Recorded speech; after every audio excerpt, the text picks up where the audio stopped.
எனக்கு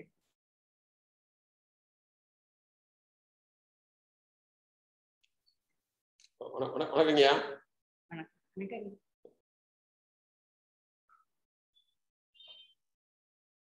ஐயா முதல்வர் பாண்டியராஜன் ஐயா, முதல்வர் பாண்டியராஜன் சார். மைக்கியா. மீண்டும் உங்களை பார்ப்பது எனக்கு மிக்க மகிழ்ச்சி. வணக்கம். நல்லா இருக்கு. கல்லூரி அப்படி ஒரு அரிய பணி செய்கிறீர்கள், நல்ல பணி செய்கிறீர்கள். சார் துவங்கிடலாமா? ஆரம்பிச்சிடலாம். நம் கல்லூரி தலைவர், துணைத் தலைவர், செயலர் அவர்களுக்கு என் முதற்கண் வணக்கத்தை தெரிவித்துக் கொள்கிறேன். பெருமைக்கும் போற்றுதலுக்கும் உரிய நம் தீந்தமிழ் தியாகராசர் கல்லூரியின் தமிழ் துறையில் திங்கள்தோறும் சைவ சித்தாந்த சொற்பொழிவு நடைபெற்று வருகிறது. அந்த வகையில் இந்த மாதத்திற்கான பொழிவு இனிதே துவங்குகின்றது. இணைய வழியில் இனிதே துவங்கியுள்ளது. நிகழ்வின் தொடக்கமாக கடவுள் வாழ்த்து மற்றும் கலைத்தந்தை வாழ்த்து.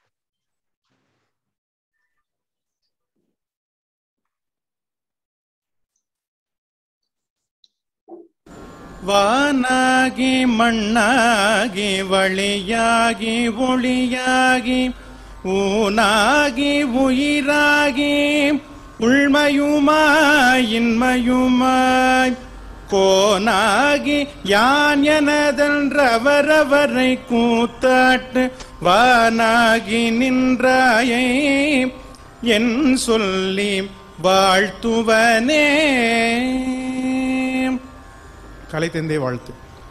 சித்தத்துள் சிவத்தை வைத்தார், செந்தமிழ்நாவில் வைத்தார், வித்தகம் தொழிலில் வைத்தார், வீரத்தினை தொண்டில் வைத்தார், எத்திசை புகழும் வைத்தார், எண்ணிலார் வாழ வைத்தார், அத்தனாம் தியாகராசர் அண்ணலை கருத்துள் வைப்பார்.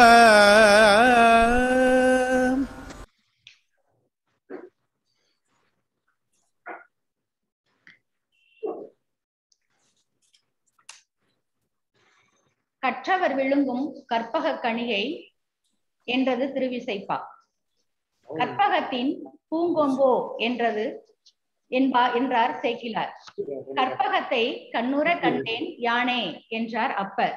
இத்தகைய சிறப்பிற்குரிய பெயரை பெற்றுள்ள எம்துறையின் உதவி பேராசிரியர் முனைவர் மு. கற்பகம் அவர்களை வரவேற்புரை வழங்கி சிறப்பிக்குமாறு அன்புடன் அழைக்கின்றேன்.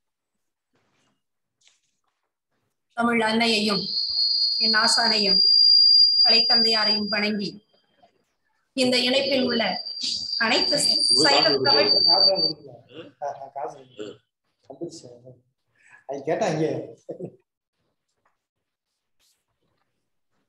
இந்த இணைப்பில் உள்ள அனைத்து சைவ தமிழ் சான்றோர்களுக்கும் என் பணிவான வணக்கத்தை உரித்தாக்குகிறேன்.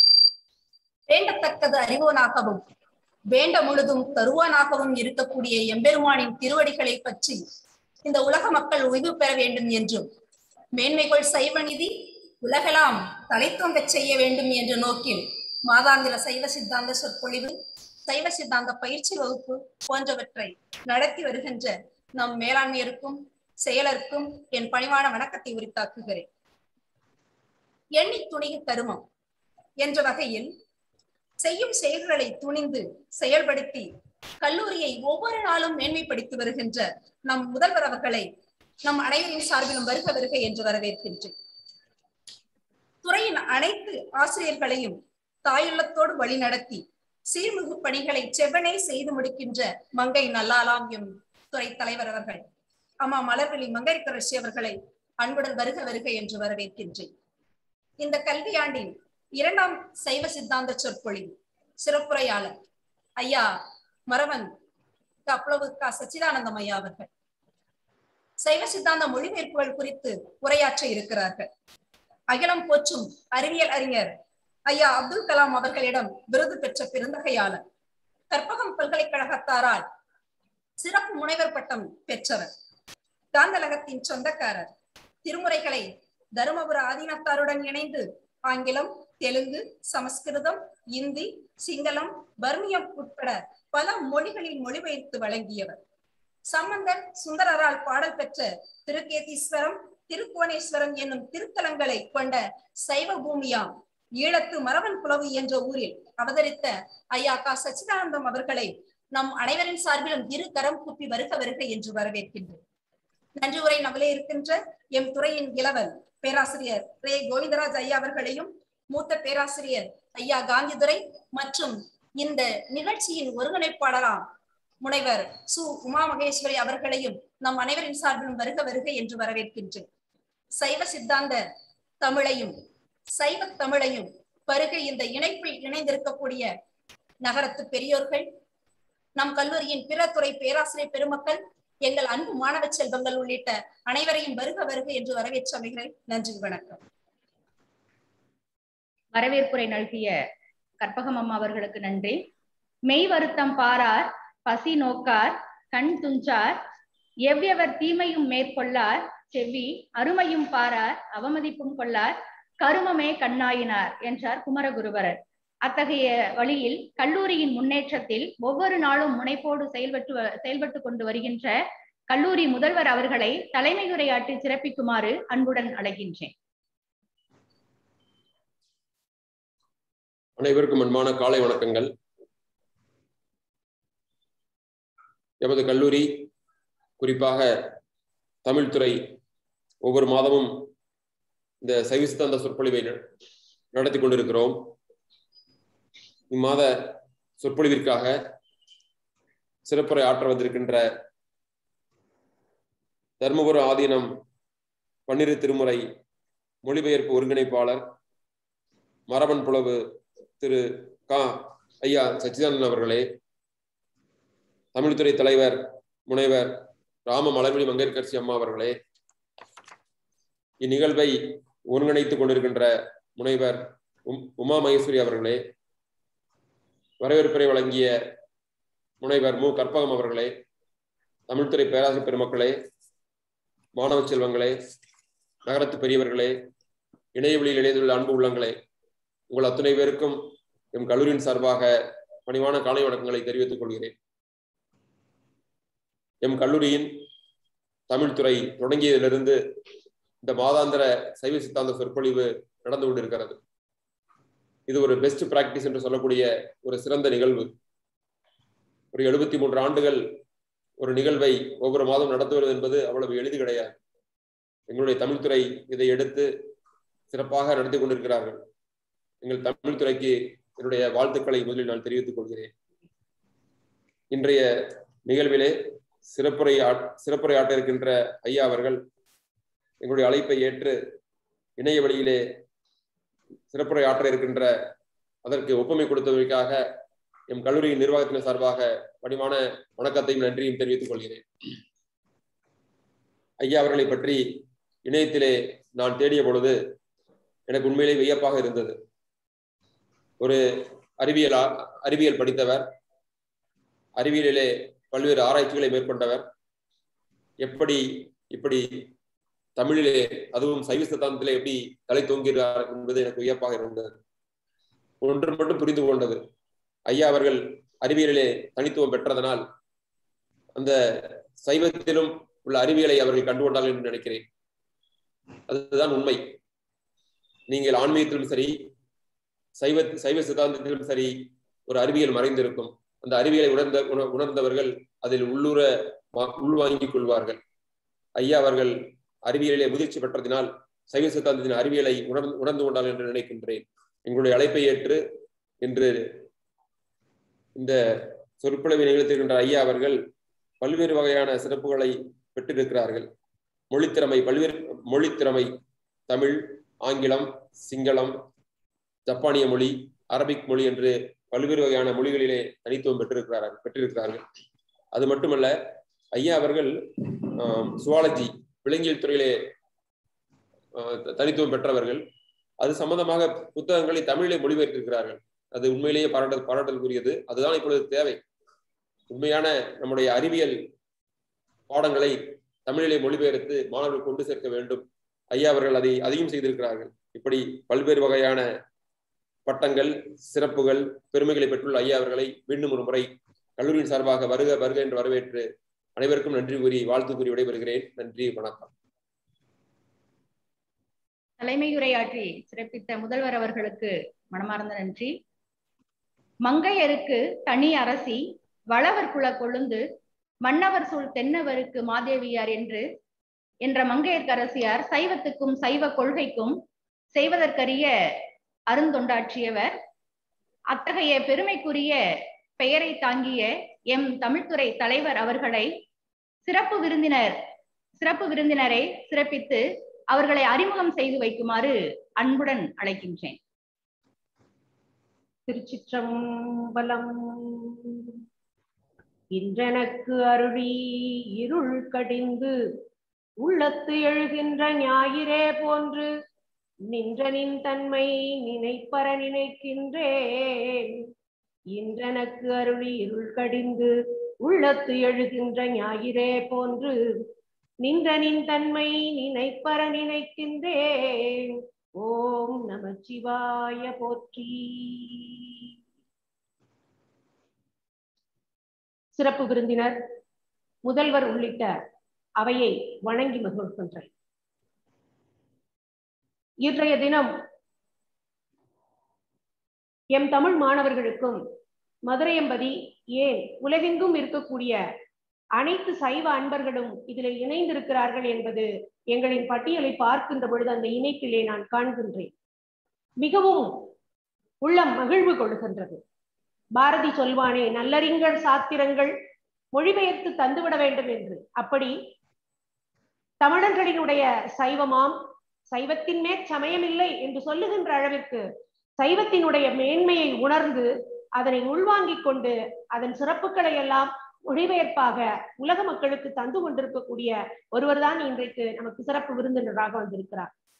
இவரை இந்த சைவ சித்தாந்த கூட்டத்திலே பேச வைப்பதற்கான காரணம் என்ன என்று நான் யோசித்த பொழுது, கிட்டத்தட்ட இன்றைக்கு இளையோரிடம் இந்த தீநுண்மை காலத்திலே இருக்கக்கூடிய மனக்குழப்பங்கள், எதை படிப்பது, இணையத்திற்குள்ளேயே அவர்கள் கிடக்கிறார்கள். ஆனால் பல நேரங்களில் இளைஞர்கள் எதை காணக்கூடாதோ அதை இணையதளத்திலே கண்டுகொண்டு தங்களை இழந்து கொண்டிருக்கின்றார்கள், தங்களின் விழுமியங்களை, தமிழரின் மேன்மையை. எனவே அப்படிப்பட்ட ஒரு சூழலில் இந்த இணையத்தை சைவ உலகத்திற்கு கொண்டு வந்து தந்த ஒருவரை அறிமுகப்படுத்திவிட்டால் எங்களுடைய மாணவ கண்மணிகள், உலகெங்கும் இருக்கக்கூடிய இளம் தலைமுறையினர் எந்த துறையில் செல்ல வேண்டும் என்பதை ஆழங்காட்பட்டு உணர்ந்து செல்வார்களே. அவர்களை மடைமாற்றம் செய்வதும் நமது சமூக கடமை அல்லவா? இதை செய்வதற்குத்தானே கல்வி நிறுவனத்தை கலைத்தந்தை அவர்கள் அந்த காலம் தொடங்கி இன்று வரை அவர்களுடைய வாழையடி வாழை என வந்த மரபில் இடையறவுபடாது நடத்தி கொண்டிருக்கின்றார்கள். எனவே இவர் மிகச் சரியான நபர் என்று தேர்வு செய்து அன்னாரை இங்கே பேச அழைத்திருக்கின்றோம். எம் கல்லூரி முதல்வர் அவர்களும் மிகச் சிறப்பாக அதை ஏற்றுக்கொண்டு உளமகிழ்வோடு அவரையும் எம் துறை நிகழ்வையும் பாராட்டி இருக்கின்றார்கள். அவருக்கு தமிழ்துறை பேராசிரியர்கள் மாணவர்கள் சார்பில் என்னுடைய நன்றி எங்களை நான் தெரியப்படுத்திக் கொடுக்கின்றேன். ஐயா அவர்கள் இலங்கையினுடைய பொதுவாக தமிழர் மரபே ஒரு காலகட்டத்தில் இதுவாகத்தான் இருந்தது. இன்றைக்கு அந்த மரபிலிருந்து தமிழர்கள் விலகி கொண்டு வருகின்றார்கள். தான் பிறந்த மண்ணை சேர்த்துக் கொள்வது என்பது தமிழனினுடைய மண் மீது கொண்டிருக்கக்கூடிய அந்த வாசம். ஆனால் இலங்கை மக்கள் அதை இடையறவுபடாது தொடர்ந்து கொண்டிருக்கின்றார்கள். எனவே மரவன் புலவு என்கின்ற தன்னுடைய அந்த ஊரின் பெயரை தாங்கி இருக்கு. யாழ்ப்பாணத்து மண், அங்கு பிறந்து வந்திருக்கக்கூடியவர். யாழ்ப்பாணத்து நிகழ்வுகள் எல்லாம் நாடறிந்ததுதான். எனவே தமிழர்களினுடைய அந்த இடர்பாடு காலங்களிலும் அவர்களினுடைய அந்த இழப்பிலும் மீண்டு எடுத்த பீனிக்ஸ் பறவைகளாக அவர்கள் மீண்டு எழுந்து வந்த அந்த வாழ்வியலை, அந்த மக்களை, அது சிவபூமிதான் என்று சொல்லி இன்றைக்கும் அதை காக்க வைத்துக் கொண்டிருக்கின்றார்கள். ஐயா அவர்களினுடைய பணியானது மிகச் சிறப்பாக இருக்கிறது. ஒரு வயது முதிர்ந்தோர் அறிவியலாளராக பிறக்கின்றார், படிக்கின்றார், சென்னை மாகாணத்திலே கல்வியை பெறுகின்றார், பின்னர் டாக்டர் பட்டங்கள் பெறுகின்றார், முது முனைவராகவும் மரியாதைக்குரிய மதிப்புமிகு பட்டத்தையும் கற்பகம் பல்கலைக்கழகம் வழங்குகிறது. இவளையெல்லாம் பெற்றுவிட்டேன், என்னுடைய பேரன் பேத்திகள் சொந்தங்கள் வெளிநாடுகளில் இருக்கிறார்கள், அங்கு போய் நான் சுகமாக உட்கார்ந்து விடலாம் என்று ஐயா அவர்கள் உட்கார்ந்து விடவில்லை. அவரினுடைய வெளியான குறிப்பிடத்தக்க வெளிப்புற அமைப்புகளை, அவரினுடைய விருதுகளை எல்லோரும் பேசலாம். ஆனால் அவரினுடைய அகம் எப்படி சைவத்திற்கு இழுத்து வந்திருக்கிறது, மற்றவர்களையும் கொண்டு வந்திருக்கிறது என்பதை சொல்லுவதுதான் உண்மையான அறிமுகமாக இருக்க முடியும் என்று நான் நினைக்கின்றேன். இன்றைக்கு அவர்களுடைய பெண் அமெரிக்காவிலே, கனடாவிலே எல்லாம் இருக்கிறார்கள். ஆனால் அங்கெல்லாம் அவர் போய் தன்னுடைய முதுமை காலத்தை மிகவும் சுகமாக பேரன் பேத்திகளோடு அனுபவிக்க வேண்டியவர் அவற்றையெல்லாம் மறுத்துவிட்டு சைவத்திற்காகவும் தமிழர்களுக்காகவும் மாத்திரமே நான் தனித்து வாழ்வேன் என்று சொல்லி தனியொருவராக இருந்து கொண்டு இந்த சைவத்தின் மேன்மையை உலகெங்கும் பறைசாற்றி கொண்டிருக்கின்றார்.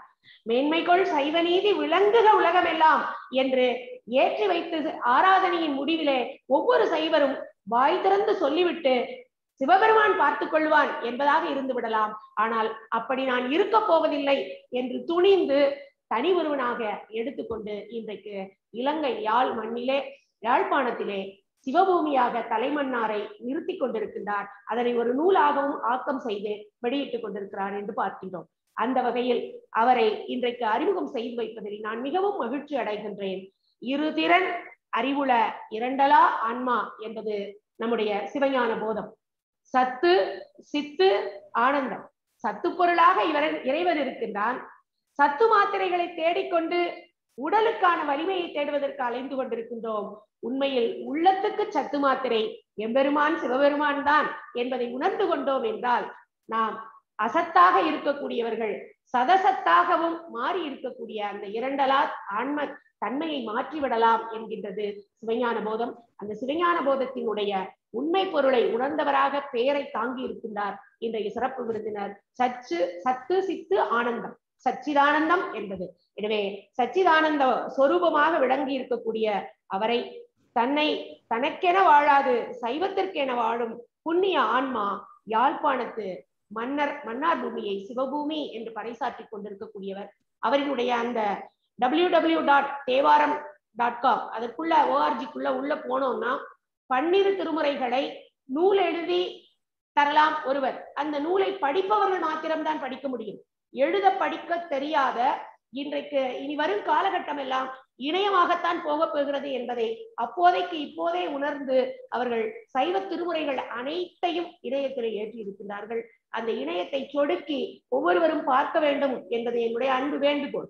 அதனால்தான் அழைப்புதலிலேயே அந்த இணைய முகவரியோடு அவரினுடைய பெயரையும் நாங்கள் சேர்த்திருக்கிறோம். என் அன்பு மாணவ கண்மணிகளே, கிட்டத்தட்ட இதில் 100 கலந்து கொண்டிருக்கின்றீர்கள். 300க்கும் மேற்பட்டவர்களாக வந்திருக்கின்றீர்கள். உங்களுக்கு ஒரு வேண்டுகோள், உங்கள் கைகளில் இருக்கக்கூடிய அந்த கைப்பொறியை நீங்கள் சற்றே திருப்பி இந்த இணைய பக்கத்திற்குள் போனீர்கள் என்றால் உங்களுடைய ஆன்மாவும் ஈடேற்றம் பெறும். உங்களுடைய உள்ளம் பெருங்கோவிலாக மாறிவிடும். அதில் பாடலை சொருக்கி நீங்கள் பாடலும் கேட்கலாம், அவற்றை படித்தும் இன்புறலாம். அல்லது நீங்கள் ஒருவேளை தமிழ் உலகத்திலே இருக்கின்றீர்கள், தமிழ்நாட்டிலே வருகிறீர்கள், இந்தியாவிலே இருக்கிறீர்கள், ஆனால் வெளிநாட்டவராக இருந்தால் இதை எப்படி கற்றுக்கொள்வது, இதை எப்படி அறிவது என்கின்ற ஐயப்பாடும் உங்களுக்கு வேண்டாம். அதிலே வரிசையாக என்னென்ன மொழிகளிலெல்லாம் மொழிபெயர்க்கப்பட்டிருக்கிறது என்பதையும் நீங்கள் காண முடியும். எனவே மேன்மைக்குள் சைவ நீதி உலகமெல்லாம் விளங்க செய்ய வந்து கொண்டிருக்கக்கூடிய ஐயா அவர்களை இன்றைய தினம் அறிமுகம் செய்வது என்னுடைய ஆன்மாவின் கடப்பாடு என்றே நான் உணர்கின்றேன். அவர்கள் முத்தமிழ் விழாவிலும் நம்முடைய கல்லூரிக்கு 2 ஆண்டுகளுக்கு முன்பு கலந்து கொண்டிருக்கின்றார்கள். எனவே அது மட்டுமல்லாது நம்முடைய தமிழக பதியிலிருந்து சைவ திருமேனிகளை எல்லாம் தற்பொழுதுதான் சைவ சமய குறவர் நால்வரும் இங்கிருந்து புறப்பட்டு இலங்கை மண்ணுக்கு சென்றிருக்கின்றார்கள். இப்படி அடுத்து எம்பெருமான் ஆடல் வல்லானும் நடராசனும் அங்கே செல்ல இருக்கின்றார். இப்படி சிவத்தொண்டை சைவ மண்ணிலே பரப்பிக் கொண்டிருக்கக்கூடிய அவருக்கு தியாகராசர் கல்லூரி நிர்வாகம், முதல்வர், தமிழ்துறை பேராசிரியர்கள், மாணவர்கள் அனைவர் சார்பிலும் மீண்டும் ஒருமுறை வருக வருக என வரவேற்று அமைகின்றேன். நன்றி, வணக்கம். சிறப்பு விருந்தினரை அறிமுகம் செய்து வைத்த அம்மா அவர்களுக்கு நன்றி. மொழிபெயர்ப்பால் ஒரு மொழியில் உள்ள செய்தி உள்ளீடுகளும் கருத்தாக்கங்களும் மாற்றப்படும் மொழிக்கு செல்கின்றன. அவ்வாறு செல்வதால் சமுதாய பயன்பாடும் மொழி பயன்பாடும் பெருகுகின்றன. அந்த வகையில் கலியுகத்தில் நமக்கு ஊழ்வினையால் ஏற்படும் துன்பங்களுக்கும் வாழ்வில் நாம் சந்திக்கும் அனைத்து துன்பங்களுக்கும் பிறவி என்னும் மிகப்பெரிய பிணிக்கும் மருந்தாக அமைந்து நம்மை காத்து அருள்வது 12 திருமுறை எனப்படும் சிவ ஆகமங்களாகும். சைவ திருமுறைகள் சிவபெருமானின் அருளை அன்பர்களுக்கு அன்றும் தந்தன, இன்றும் தரவல்லன.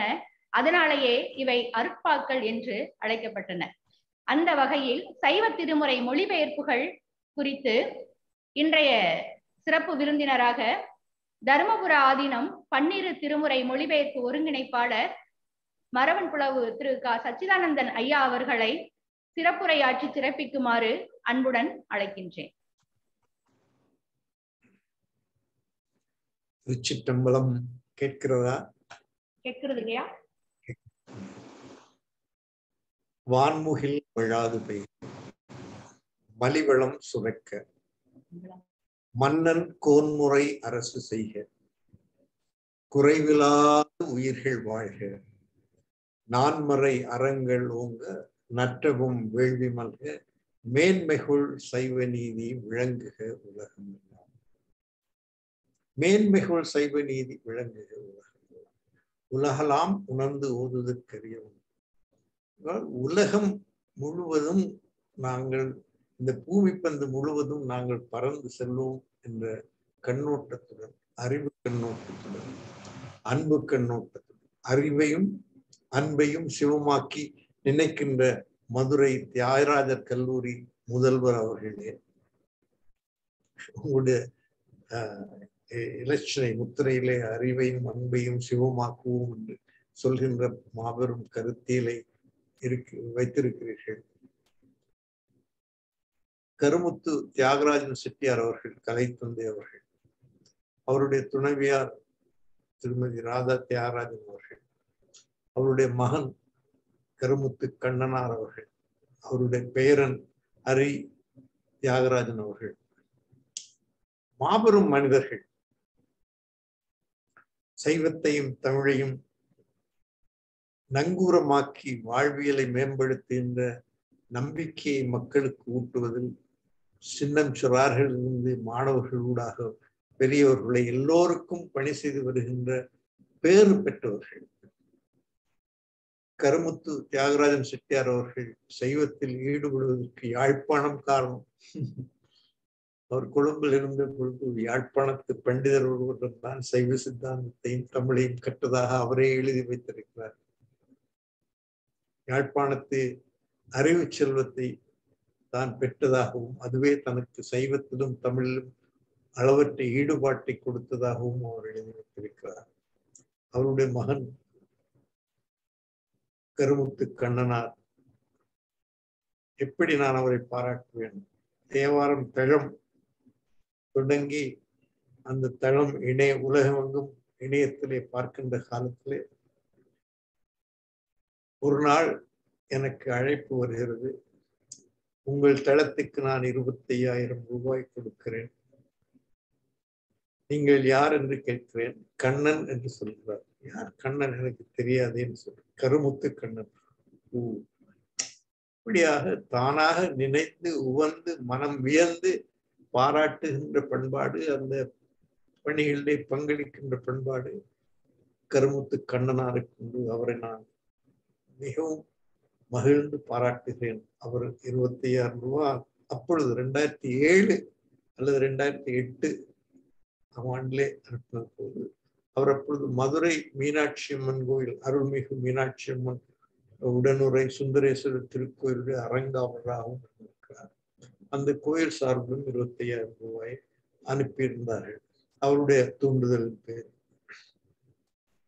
அவருடைய தாயார் திருமதி ராதா தியாகராஜன் அவர்கள் எழுதிய கட்டுரைகள் யாவும் இந்த தளத்திலே இருக்கின்றன. அவர் சொல்லி நாங்கள் சேர்க்கவில்லை. அவர் பணத்தை அனுப்பும்போது ஏற்கனவே அந்த கட்டுரைகள் எல்லாம் நாங்கள் அதிலே சேர்த்திருந்தோம். அவர் நிறைய எழுதியிருக்கார்கள் திருமுறையை பற்றி. அவருடைய திருமகனார் கருமுத்து கண்ணனாருடைய திருமகனார் ஹரி தியாகராஜன் அவர்கள் 2 ஆண்டுகளுக்கு முன்பு என்னை பாராட்டி மதுரையிலே தியாகராஜர் கல்லூரியிலே விழாவிலே என்னை பாராட்டி பேசியதை இன்றும் நெஞ்சோடு நினைத்து கொண்டிருக்கின்றேன். இத்தகைய பெருமை மிக்க ஒரு கல்லூரி, பல பல அறிஞர்களை, பற்பல அறிஞர்களை தமிழுக்கு தந்த கல்லூரி இருக்கின்ற மதுரை புலமையின் களம். மதுரை தத்துவத்தின் களமாக காஞ்சிபுரத்தை சொன்னால் புலமையின் தளமாகத்தான் மதுரை சொன்னார். சங்கம் வளர்த்த மதுரை அல்லவா. சங்கு ஊதிய உடனே புலவர்கள் கூடுவார்கள். அதனால் சங்கம் என்றெல்லாம் ஆயிற்று என்று சொல்வார்கள்.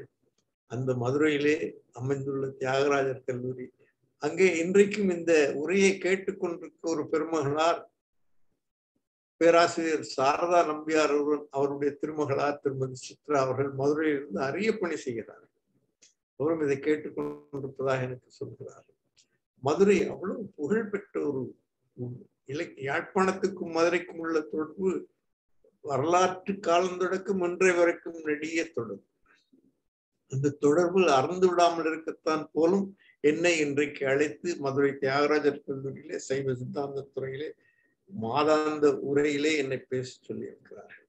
சைவத்தில் திருமுறைகளை பற்றியும் சைவ திருமுறைகளின் மொழிபெயர்ப்புகளை பற்றியும் பேச சொல்லியிருக்கிறார்கள். இந்த நிகழ்ச்சியிலே பலர் என்னுடைய நண்பர்கள் கலந்து கொண்டிருக்கிறார்கள். சென்னையிலிருந்து கலைமாமணி சுரேகா பாலசுப்ரமணியம் அவர்கள், லண்டனிலிருந்து மருத்துவர் ஸ்ரீதரன் அவர்கள், ஆஸ்திரேலியாவிலிருந்து, சிங்கப்பூரிலிருந்து, மலேசியாவிலிருந்து என எனக்கு தெரிந்த அன்பர்கள் எல்லாம் இந்த நிகழ்ச்சியிலே ஏறத்தாழ 340 பேர் வரை கலந்து கொண்டிருப்பதாக நான் பார்க்கிறேன். இவ்வளவு பெரிய ஒரு அரங்கிலே என்னை பேச அழைத்த பேராசிரியை மங்கையர்க்கரசி அவர்கள், தமிழோடும் சைவம் எப்படி மதுரை தமிழுக்கும் சைவத்துக்கும் களமாக இருக்கின்றதோ, பேராசிரியை மங்கையர்க்கரசி அவர்கள் தமிழுக்கும் சைவத்திற்கும் தளமாக மதுரையில் இருக்கிறார். அவர்கள் ஆற்றுகின்ற அரிய பணிகளை நான் எப்படி சொற்களால் விவரிக்க எனக்கு முடியாது. அவ்வளவு பெரிய மாணவர்களை தயார் செய்யறது மாத்திரம் அவருடைய இயல்பு தான் அதுல முக்கியம். எப்பொழுதும் சிரித்த முகத்தோடு, எப்பொழுதும் எவரையும் பாராட்டுகின்ற மனத்தோடு, எப்பொழுதும் எவரையும் உற்சாகிக்கின்ற உள்ளத்தோடு, எவ்வளவுதான் கடினமான உழைப்பாக இருந்தாலும் சரி, காலத்தை கருதாமல் உழைக்கின்ற, தமிழை வளர்க்கின்ற, சைவத்தை வளர்க்கின்ற பேராசிரியர் அவர்கள் யாழ்ப்பாணம் வந்திருக்கிறார்கள். சில ஆண்டுகளுக்கு முன்பு யாழ்ப்பாணம் வந்திருக்கிறார்கள். சாவகச்சேரி கரையில் உள்ள மீசாலையில் உள்ள அரங்கிலே பேசி இருக்கிறார்கள். அத்தகைய பெருமாட்டி வரவேற்புரை சொன்னவர்கள் மற்றும் அறிமுகம் செய்தவர்கள், அரங்கத்தினுடைய நங்கூரமாக இருக்கின்றவர்கள், இந்த நிகழ்ச்சியை ஒளி பரப்புவதிலே உதவியாக இருக்கிறவர்கள் யாவருக்கும் எனது பாராட்டை தெரிவித்துக் கொள்கின்றேன்.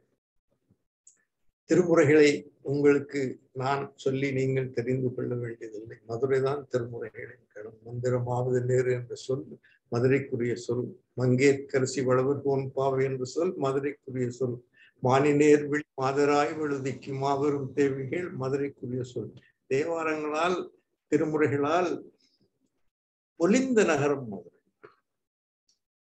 வெறுமனே தேவாரங்களையும் திருவாசகங்களையும் திருமுறைகளையும் மதுரைக்குள்ளே வைத்திருக்காமல் உலகம் எடுத்து செல்ல வேண்டும் என்ற ஆணையை எனக்கு தந்தவர் தர்மபுராதீனம் திரு 26வது குருமகா சன்னிதானம். இப்பொழுது உள்ளவர் 27வது குருமகா சன்னிதானம். 2005-6 ஆண்டுகளிலே நாங்கள் இந்த திருப்பணியை ஏறத்தாழ முடிக்கின்ற நிலையிலே நியூசிலாந்திலிருந்து ஒரு அன்பர் என்னிடம் வெற்றி மொழிபெயர்ப்பு இருக்காதான்னு கேட்டார். தளத்தை பார்க்கின்றவர் ஆங்கிலத்தில் படித்தால் எங்களுடைய 5, 6, 7, 8, 9 வயது குழந்தைகளுக்கு அவர்கள் தமிழை தெரியாதவர்கள் சொல்லலாம் என்று சொன்னார். இது நான் குருமகா சன்னிதானத்தில் பேசிக்கொண்டேன். அப்பொழுதுதான் இந்த மொழிபெயர்ப்புகளை பற்றிய கருத்துக்களம் உருவானது. சன்னிதானம் அவர்கள் என்னுடைய வேண்டுகோளை ஏற்றி மொழிபெயர்க்கலாம் என்று சொன்னார்கள். மொழிபெயர்த்து தளத்திலே போடுங்கள் என்று சொன்னார்கள். இது ஒரு நல்ல தீர்மானம்.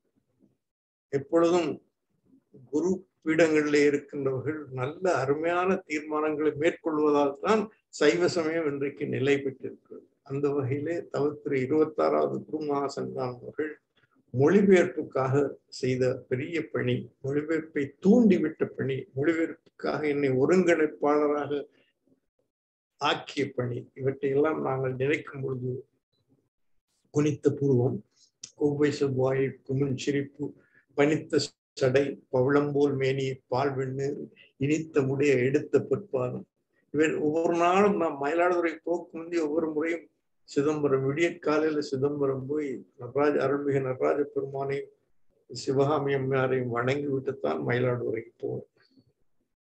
இப்படியான ஒரு அருளை பெற்ற எனக்கு அருள்மிகு நடராஜ பெருமானும் அருள்மிகு சிவகாமி அம்மையாரையும் வணங்கி அந்த அருளை பெற்றதனால்தான் இன்றைக்கு உலகம் முழுவதும் உள்ள சைவ அன்பர்கள், தமிழ் அன்பர்கள், ஏன் பல மொழி அன்பர்கள் திருமுறைகளை தெரிந்து கொள்ள வாய்ப்பாக இருக்கிறது. சைவ திருமுறைகளின் மொழிபெயர்ப்பை பற்றி நான் பேச வந்திருக்கிறேன்.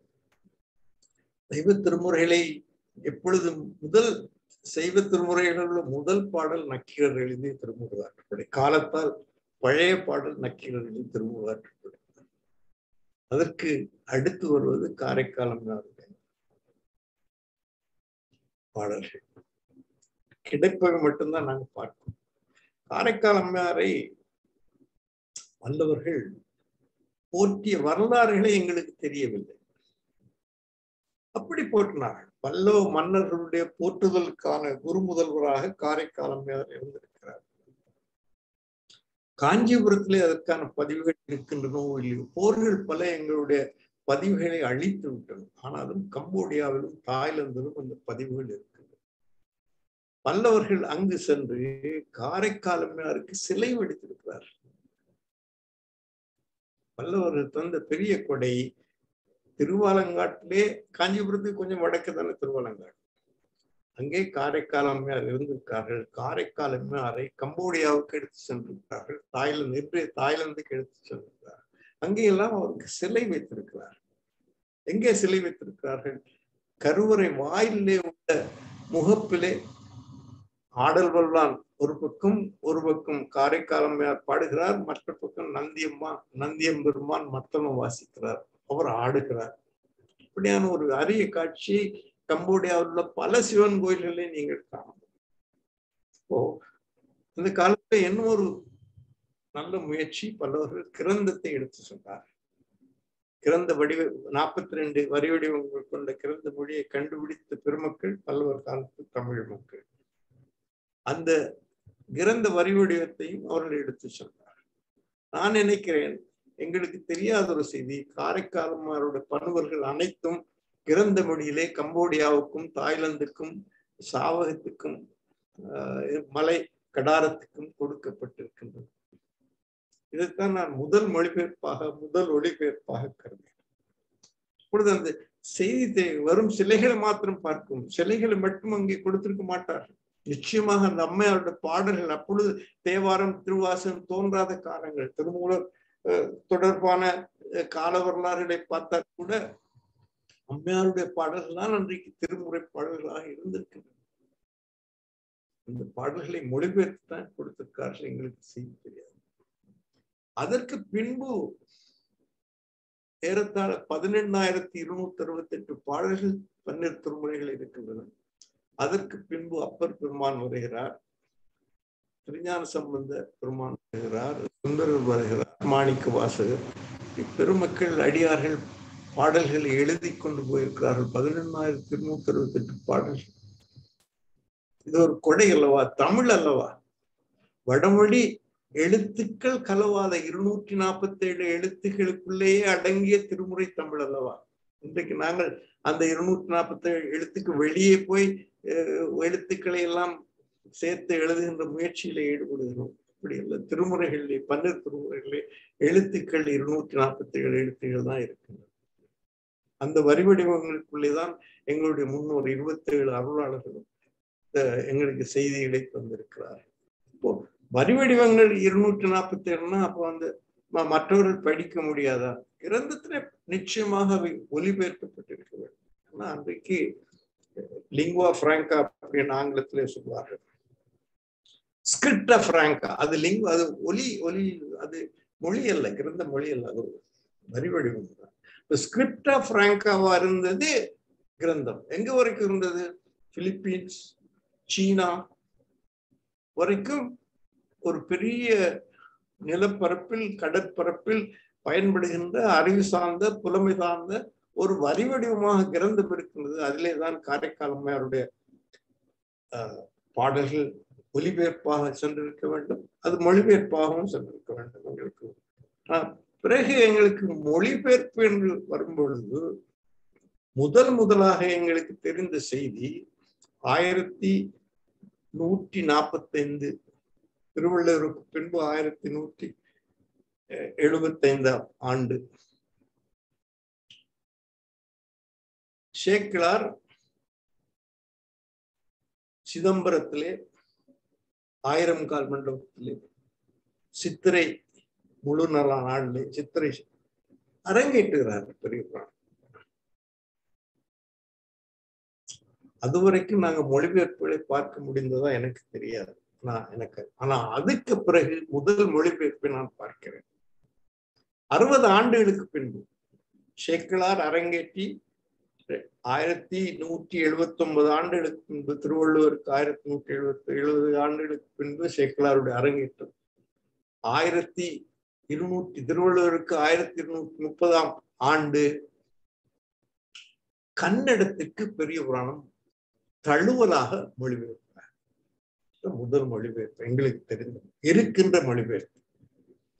கன்னடத்திலே ஹரிஹரன் ஒரு பெரியவர் ரகளை என்ற ஒரு சந்த பாடலை உருவாக்குறார். யாப்பு, ரகளை என்ற ஒரு யாப்பு. அதிலே பெரிய புராணத்தில் உள்ள 63 நாயன்மார்களை தழுவலாக எழுதுறார். மொழிபெயர்ப்புன்றதை நாங்க சொல்ல வேண்டும். இங்கே உள்ள செய்திகள் எல்லாம் அந்த ரகளையில வருகின்றது. அதை விட கன்னடத்திலே உள்ள 40 அடியவர்கள் ஏராளமாக இல்லாம 108 அடியவர்களுடைய தொகுப்புத்தான் ஹரிஹர ரகளை என்று என்றும் அந்த நூல் இருக்கின்றது கன்னடத்தில். அது எனக்கு தெரிந்த முதலாவது மொழிபெயர்ப்பு, சைவ திருமுறையினுடைய முதலாவது மொழிபெயர்ப்பு. தயவு செய்து மாணவர்கள் இதை குறித்துக் கொள்ளுங்கள். ஏதோ ஆங்கிலம்தான் போப்தான் முதல் திருவாசகத்தை மொழிபெயர்ப்பு அல்ல. சேக்கிழார் பெரிய புராணத்தை அரங்கேற்றி 60ஆம் ஆண்டில் முதலாக பெரிய புராணம் கன்னடத்தில் ஹரிஹர ரகளையாக. அதுக்கு 40 ஆண்டுகளுக்கு பின்பு மீண்டும் ஒரு பெரியவர், கண்ட பெரியவர் பெரிய புராணத்தை மொழிபெயர்க்கிறார்.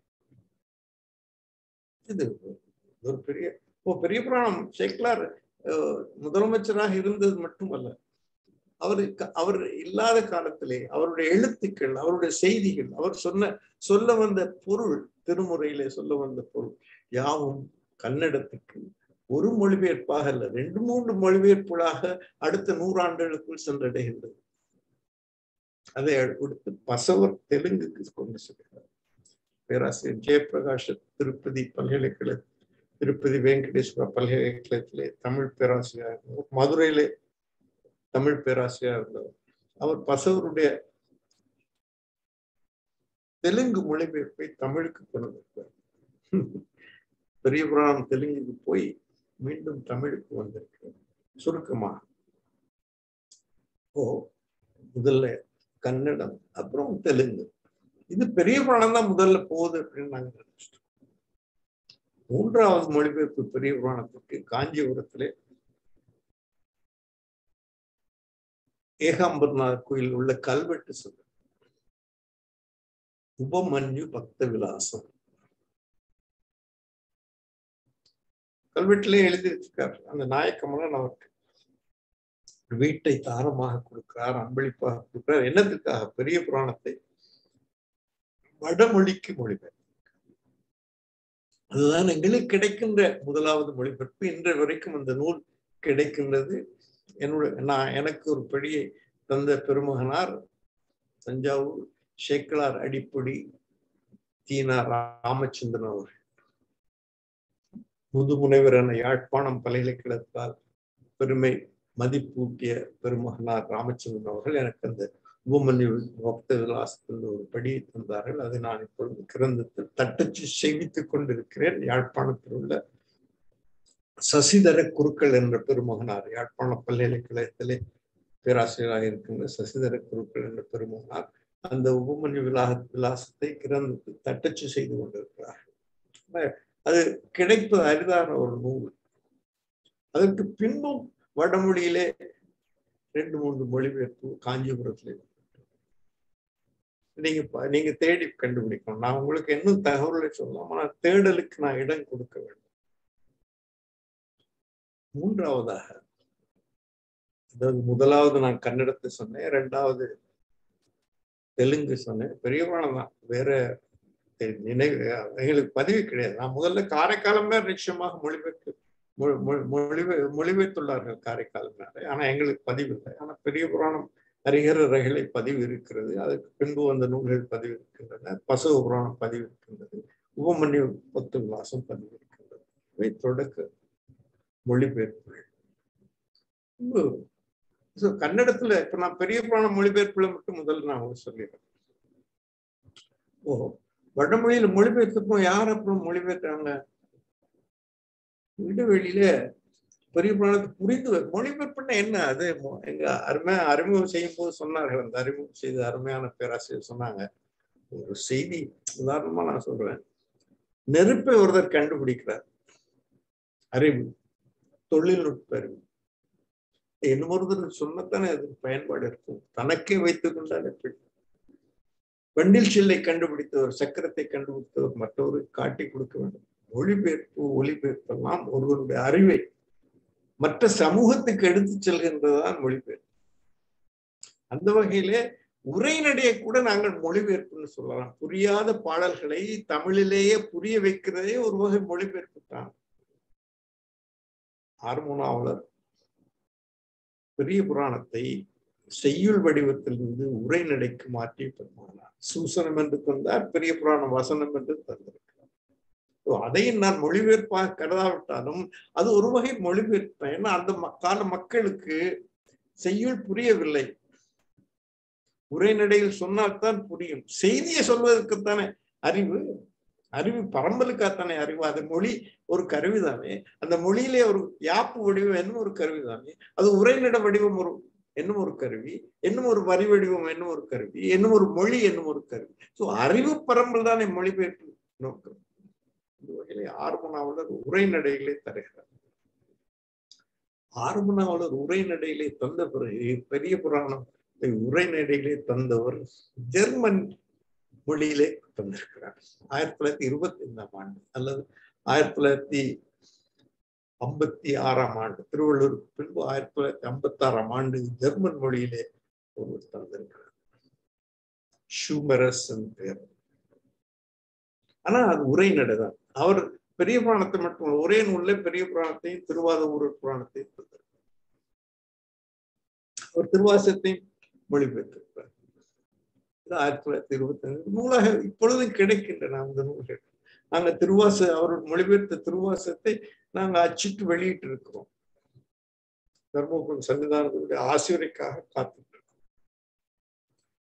இப்போ இது பெரிய புராணம் மொழிபெயர்ப்பு. அதுக்கு பின்பு எங்க யார் பெரிய புராணத்தை மொழிபெயர்க்கிறாங்க? நான் பெரிய புராணம் மொழிபெயர்ப்பு முடிச்சுட்டு மட்டும் போறேன். அதற்கு பின்பு மீண்டும் பாருங்க, அந்த கன்னடர்களுக்கு பெரிய புராணம் மேல உள்ள ஆர்வம் கொஞ்சம் நஞ்சம். சென்னை பல்கலைக்கழகத்திலே பேராசிரியர் கெடிலர் ஒரு பணியாற்றார், கன்னட பேராசிரியர். அவர் பெரிய புராணத்தின் கிட்டத்தட்ட 2400 பாடல்களை மொழிபெயர்த்திருக்கிறார். சென்னை பல்கலைக்கழகம் அதை கன்னடத்திலே வெளியிட்டு இருக்கிறது. மீண்டும் பெரிய புராணம் 2வது முறையாக அல்லது 3, 4வது முறையாக கன்னடத்திலே மொழிபெயர்க்கிறார். அதற்கு பின்பு ஆங்கில மொழிபெயர்ப்புகள் வர தொடங்கின. பெரிய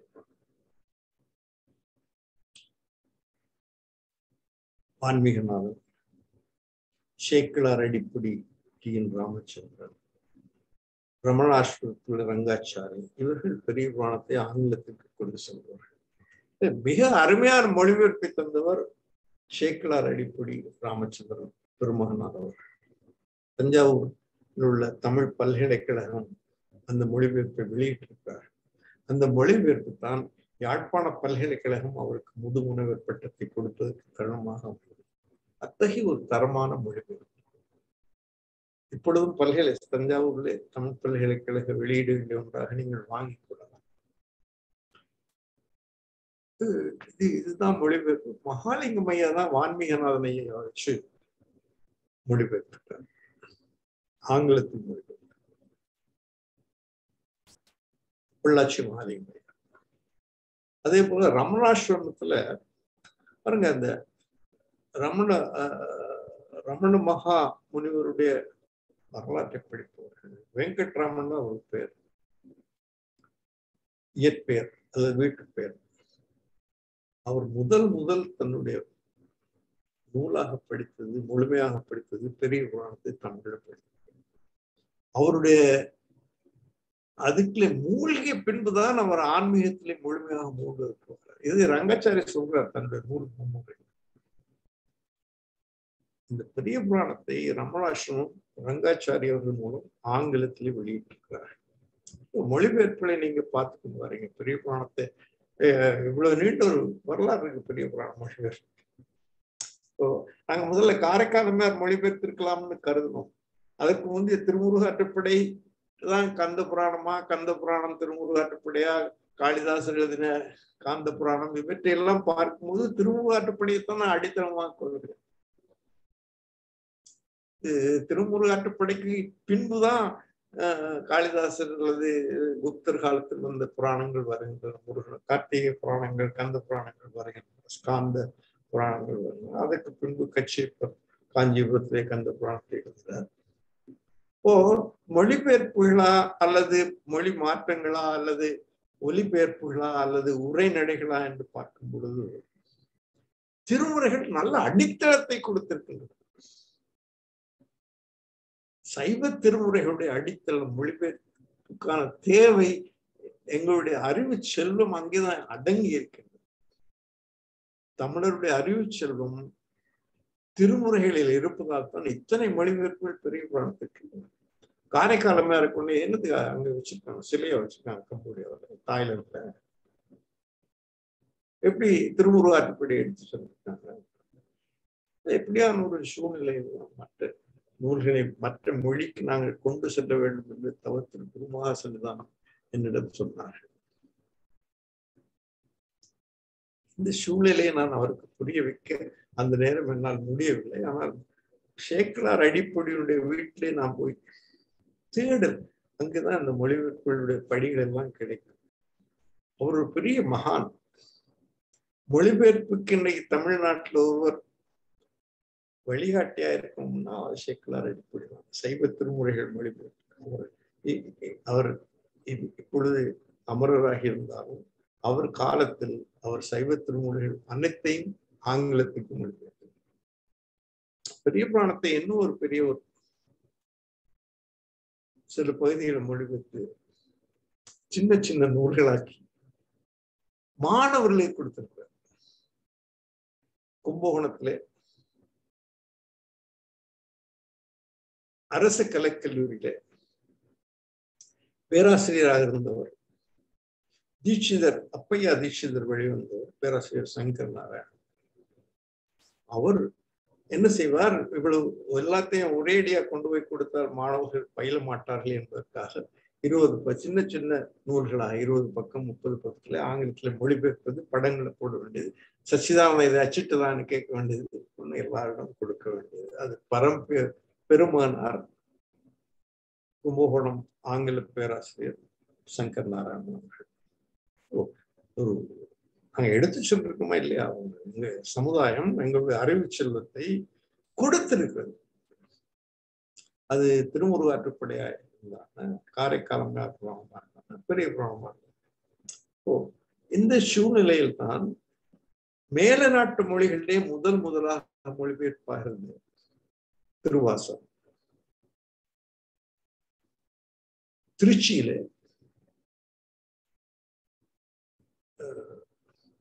ஒரு இதழ் நடத்திட்டு இருந்தாங்க, சைவ இதழ்.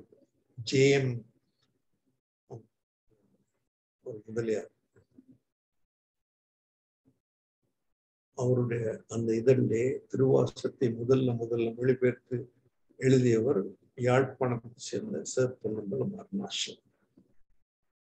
அவரை அடுத்து அதனோடு இணைந்து மொழிபெயர்ப்பு பாடல்களை அந்த ஜேஎம் நல்லுசாமி பிள்ளை, மன்னித்துக் கொள்ளுங்கள் முதலியார், அவர் ஜேஎம் நல்லுசாமி பிள்ளை ஆசிரியராக இருந்த சைவ ஒரு இதழ், மாதாந்த இதழ். சார் பொன்னம்பலம் அருணாசலத்தோடு சேர்ந்து பின்பு ஜியு போப் அதிலே மொழிபெயர்ப்புகளை வெளியிட தொடங்கினார். சேர்ப்பனம்பலம் அருணாசலம் தான் ஜியு போப்பு சொல்லி கொடுக்கிறார். அந்த திருவாசகத்தின் நுண்ணிய விழிமயங்களையும் அந்த நுணுக்கங்களையும் திருச்சியிலே வெளியிடுவதற்கு காரணமாக சேர்ப்பனம்பலம் அருணாசலம் அப்பொழுது கோடைக்கானல், திருச்சி, அப்போது யாழ்ப்பாணம் வேற, மதுரை வேற, யாழ்ப்பாணம் வேற, தஞ்சாவூர் வேற, யாழ்ப்பாணம் வேற, காஞ்சிபுரம் வேற கிடையாது. எல்லாம் ஒரே, இங்க இருந்து அங்க போவான், அங்க இருந்து இங்க வருவான். இதெல்லாம் ஒரு சாதாரண, இப்பதான் நெல்லை கூட போட்டுறாங்க, அங்க வர முடியாது வந்தா சுடுவோம், இங்க வர முடியாது இங்க வந்தா சுடுவோம் சொல்றாங்க. கிட்டத்தட்ட 1000 பேர் கடந்த 40 ஆண்டுகள்ல அந்த வடகடல்ல இறந்திருக்கிறார்கள். இதெல்லாம் தேவையா நமக்கு? நம்ம அறிவு பரம்பலுக்கு தடையால இருக்கு, ஒத்துழைப்புக்கு தடையால இருக்கு, புலமை தேடலுக்கு தடையா இருக்கு. ஈழத்து பூந்தனர் அங்க வந்தாங்க இல்லையா, மலர்வழி அம்மா, மங்கை அம்மா இங்க வந்தாங்க இல்லையா, இது எல்லாத்தையும் கட்டுப்படுத்துகின்ற ஒரு கடவுச்சீட்டு, நுழைவு அனுமதி, விமான பயணங்கள். ஏன் நான் சொல்றேன்னா, சேர்ப்பனம்பலம் அருணாச்சலம் வந்து ஜியு போப்போட சேர்ந்தா திருவாசகத்தை மொழிபெயர்த்தார். அதற்கு பின்பு ஜியு போப் போயிடுறார். நான் இறக்க முன்பு எப்படியாவது திருவாசகத்தை மொழிபெயர்ப்பை கொண்டு வர வேண்டும் என்று 1900 ஆண்டு, 1931 திருவள்ளுவர் பின்பு 1931 ஆண்டு முதலாக இங்கிலாந்திலே திருவாசக மொழிபெயர்ப்பு வெளியாகிறது. ஜியு போப்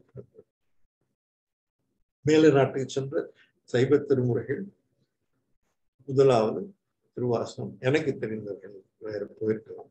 2வது திருவாசகம் ஜெர்மனியில 1940 திருவள்ளூர் பிறகு 1946 ஆண்டு அப்படி போன திருவாசகம், பெரிய புராணம், திருவாரூர். ஒரு எங்களுடைய சைவ திருமுறைகளை நாங்க மேல நாட்டுக்கு கொடுத்துருக்கோம். அவர் எழுதியிருக்காரு, அதை விட தன்னை உருக்கிய நூல் எதுவும் இருக்க முடியாது. திருவாசகத்தை அவர் தான் முதல்வராக படித்தது. பாத்லோமியஸ் தொடக்கம் பாத்லோமியஸ் தொடக்கம் எல்லாரும் படித்திருக்கிறார்கள். அந்த உணர்வை அவர்கள் ஏற்றிருக்கார்கள். அது தான் பெற்ற இன்பம் பெருகை வையம்னு ஜியு போப் அதை ஆங்கிலத்தில் மொழிபெயர்த்து கொடுத்திருக்காரு. பிறந்த நாள்ல சொல்றாரு, அந்த வெளியிட்ட நான் எப்படியாவது கொண்டு வந்துடணும், இதை நான் முற்றி செல்லும், இந்த செல்வம் ஆங்கிலேயருக்கு கிடைக்கணும் அப்படின்னு சொல்றாரு. அந்த மொழிபெயர்ப்பு செம்மையானதா இல்லையானதை பத்தி எல்லாம் இப்போ பல பேர். ஆனா அதுக்கு பிறகு ஏராளமான ஆங்கில மொழிபெயர்ப்புகள் பல திருமுறைகளுக்கு வந்திருக்கு. இதுல அடுத்த முயற்சியில நான் பாராட்டக்கூடிய முயற்சி புதுச்சேரி பிரெஞ்சு நிறுவனம், பிரெஞ்சு இன்ஸ்டிடியூட் ஆஃப் பாண்டிச்சேரி என்று ஆங்கிலத்தில் வச்சிருக்காங்க. அவர்கள் முதல் 7 திருமுறைகளையும் தேவாரம் முழுவதை ஆங்கிலத்துக்கு மொழிபெயர்த்தார். குறுந்தட்டாக வெளியிட்டிருக்கார், நூலாக வெளியிட்டிருக்கார், இணையத்தினை சேர்த்திருக்கிறார். முதலாவது, 2வது, 3வது கிட்டத்தட்ட 8000 பாடல்கள். திருமுறை 12 திருமுறையில பாதி தேவாரங்கள் தான். தேவாரங்களை கொண்டு சென்றவர்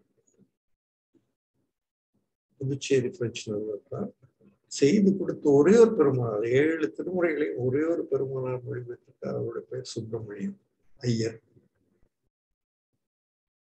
பாருங்க, இங்கெல்லாம் இந்த ஸ்மார்த்த சைவ வேறுபாடுகளை பத்தி எல்லாம் பேசுவார்கள். சிறந்த மொழிபெயர்ப்புகளை தந்தவர்கள் சேக்கலார் அடிப்பொடியா இருந்தாலும் சரி, சுப்பிரமணியம் ஐயாவா இருந்தாலும் சரி, சங்கர் நாராயணா இருந்தாலும் சரி, நியூயார்க்ல இன்றைக்கு வாழ்ந்து கொண்டிருக்கின்ற சுப்பிரமணியம் ஐயாவா இருந்தாலும் சரி, சிறந்த மொழிபெயர்ப்புகளை தந்தவர்கள் நாங்கள் ஸ்மார்த்தர்கள் என்று கருதுகின்றவர்கள். அவர்கள் ஸ்மார்த்தர்கள் அல்ல, அவர்கள் சைவர்கள். மதம் மாறியவர்கள் அல்ல. மதம் மாறுறது என்பது அண்மை கால கூற்று. நாங்க எல்லாத்தையும் எல்லா அறிவை தேடினோம். அறிவு எங்கெங்கெல்லாம் இருந்ததோ அங்க தேடினோம். தியாகராஜர் கல்லூரியுடைய அறிவையும் அன்பையும் சிவமாக்குன்ற கல்லூரி எல்லாம் அறிவைத்தான் சொல்லியிருக்காங்க. அந்த கண்ணோட்டத்துக்கு இந்த பெருமக்கள் எல்லாம் ஆங்கிலத்தை கொண்டு வந்தாங்க. இப்போ நீங்க முதலாவது திருமுறையிலிருந்து 7வது திருமுறை வரைக்கும் ஆங்கிலத்தை கொண்டு வர்றாங்க. அந்த பிரெஞ்சு இன்ஸ்டிடியூட்டை பத்தி சொல்லும் போது என்ன ஒரு காரைக்கால் அம்மாருடைய பதியங்களை பிரெஞ்சு மொழியில மொழிபெயர்த்திருக்காங்க, வெளியிட்டிருக்காங்க. 7 தேவாரங்கள் மட்டுமல்ல, காரைக்கால் அம்மாருடைய பாடல்களையும் பிரெஞ்சு இன்ஸ்டிடியூட் பிரெஞ்சு மொழியில வெளியிட்டிருக்காங்க. நாங்க ஆங்கிலத்தை பார்த்தோம், மேல்நாட்டு மொழியில ஆங்கிலத்துல மொழிபெயர்த்து வந்திருக்கு, ஜெர்மன்ல வந்திருக்கு, பிரெஞ்சு மொழியில வந்து சைவ திருமுறைகள். இந்த இந்திய மொழிகள் அல்லது இந்த நிலப்பரப்பு சார்ந்த ஆசியா, தென்கிழக்கு ஆசியா நிலப்பரப்பு சார்ந்த மொழிகள் முதல்ல நான் நினைக்கிறேன் காம்போஜம், இது அந்த காலத்துல சம்பா நாடுன்னு சொல்லுவாங்க. இப்போதான் கம்போடியா, தாய்லாந்து, வியட்நாம் எல்லாம் லாவோஸ் எல்லாம் பிரிஞ்சு போயிருக்கு. இந்த காலத்துல தமிழ்ல சம்பா நாடுன்னு சொல்லுவாங்க, சாவகம் சொல்லுவாங்க, சம்பா நாடு சொல்லுவாங்க, கடாரம், 3 தான் அந்த அவங்களுக்கு தெரிஞ்ச. சம்பா நாட்டிலே தான் முதல்ல போனதாக நான் நினைக்கிறேன். சாவகத்துக்கு போயிருக்கலாம், கடாரத்துக்கு போயிருக்கலாம், அந்த முகமதிய படையெடுப்புக்கு முன்பு அவை இல்லாம போயிருக்கலாம். ஆனா அங்கே போயிருக்க சான்று அங்க காரைக்கால் பேசுது. வியட்நாம்ல போயிருக்கலாம், இன்றைய வியட்நாம்ல. சீனாவுல காணேஸ்வரம், திருக்காணேஸ்வரம் இருக்கிறது. அங்கே திருமுறைகள் இல்லாமலா இருந்திருக்கும், திருமுறைகள் சீன மொழி கொடுக்காமலா திருக்காணேஸ்வரம் இருப்பாங்க. இன்றைக்கு அந்த காணேஸ்வரம் கோயில் சீனாவுல குவாங்சு நகரத்துல இருக்கு. திருக்காணேஸ்வரம் கான், குப்லாய் கான் சார்ந்த அந்த கான் பரம்பரையினுடைய பேர் காணேஸ்வரம். நம்ம தமிழர்கள் கட்டியிருக்கிறார்கள், தமிழே கல்வெட்டு எழுதியிருக்கிறார்கள். இந்த திருமுறைகள் சீன மொழி கொடுத்துருக்க மாட்டார்களா? நாங்க தேடணும். இந்த சூழல்ல தான் நாங்க 1ஆம் திருமுறை, 2ஆம் திருமுறை, 3ஆம் திருமுறை தெலுங்குக்கு கொண்டு செல்வதற்கு விசாகப்பட்டினத்துல சீர்காழியை சேர்ந்த இணையர் வெங்கட்ராமன், சசிகலா இணையர் முன் வந்தார்கள். நான் தேடிக்கொண்டிருக்கேன், சன்னிதானம் எனக்கு சொல்லிட்டாங்க கொண்டு போங்க அப்படின்னு. தெலுங்கு கொண்டு செல்வாங்க. நான் அந்த தேடின இணையத்தை தேடும்போது நான் இது கருத்தை வெளியிட்ட போது திவாகர் எனக்கு சொல்றாரு, நான் சீர்காழியை சேர்ந்தவன், திருஞான சம்பந்தருடைய தேவாரங்கள் முழுமையாக ஈடுபட்டவன், என்னோட மனைவியர்கள் தோய்ந்து எழுந்திருந்த அது முழுக்க 3ஐயும் நாங்கள் செய்து வருவோம் என்று 2 ஆண்டு கால இடைவெளியில திருஞான சம்பந்த தேவாரம் முழுவதை தெலுங்குக்கு மொழிபெயர்த்து தந்திருக்கிறார். அதே திருஞான சம்பந்த தேவாரத்தை கன்னடத்துக்கு நாராயணமூர்த்தி என்ற பெருமானார் 1ஆவது திருமுறை மொழிபெயர்த்து தந்திருக்கிறார். தளத்துல இருக்கு, தேவாரம் ORG தளத்துல அவருடைய மொழிபெயர்ப்பு கிடைக்கும். திருஞான சம்பந்தரை நாங்க ஆங்கிலத்தை கொண்டு போயிருக்கோம், தெலுங்குக்கு கொண்டு போயிருக்கோம், கன்னடத்துக்கு கொண்டு போயிருக்கோம். இது தர்மபுர ஆதீனம் நான் ஒருங்கிணைப்பாளராக இருந்து செய்த முயற்சி. ஆங்கிலத்துக்கு கொண்டு போனது முன்னாடி புதுச்சேரி, தெலுங்குக்கும் கன்னடத்துக்கும் கொண்டு செல்வோம், இந்திக்கும் கொண்டு செல்வோம். பேராசிரியர் சுந்தரம் மாபெரும் அறிஞர், இந்தியிலையும் தமிழிலையும் அப்படி புலமையாளர், இந்தி பேராசிரியர், சென்னை பல்கலைக்கழகம் மாநில கல்வி சார்ந்த பேராசிரியர். அவர் திருவாசகத்தை மொழிபெயர்த்து கல்கத்தாவிலே சாந்திநிகேதனை வெளியிட்டிருக்கிறார். இப்போ அவர் திருமுறையில இடையிட்டு மொழிபெயர்த்திருக்கிறார். நான் அவர்கிட்ட போய் கேட்கிறேன், ஐயா திருஞான சம்பந்தர் மொழிபெயர்த்தார், முதல் 3 திருமுறைகளையும் மொழிபெயர்த்திருக்கிறார், நூலாக வெளியிட்டு இந்தி பிரச்சார சபை அவருக்கு அதை நூலாக வெளியிடுவதற்கு மானியம் கொடுத்திருக்கிறாங்க. அவர் வீட்டுக்கு நான் பல முறை அலைந்திருக்கிறேன். அதுல வேற தட்டச்சு செய்வதில் பல சிக்கல்கள், எழுத்துரு ஃபாண்ட் சிக்கல்கள் எல்லாம் மீறி அந்த பெருமானார் ஒத்துழைத்து, அவருடைய தட்டச்சு உதவியாளர் ஒத்துழைத்து இன்றைக்கு நாங்கள் முதல் 3 திருமுறைகளையும் திருஞான சம்பந்தர். திருஞான சம்பந்தர் எங்கெங்கே போயிருக்கிறார்? ஆங்கிலத்துல போயிருக்கிறார். தெலுங்குக்கு போயிருக்கிறார். கன்னடத்துக்கு முதலாம் திருமுறை போயிருக்கிறது. முதல் 3 திருமுறைகளையும் இந்திக்கு போயிருக்கிறது. வேற எங்கேயும் எனக்கு தெரியாது. இருக்கலாம், மலையாளத்துல இருக்கலாம், மலையாளத்துல இல்லாம இருக்காது. ஆனா மலையாளத்துல முழுமையாக ஒரு முயற்சியாக செய்யவில்லை. இது முயற்சியாக செய்யறதுக்கு நான் இப்போ செம்மொழி மத்திய ஆய்வு நிறுவனத்துல பணம் கேட்டேன். இது பணம் ஒரு பெரிய சிக்கல் தான்.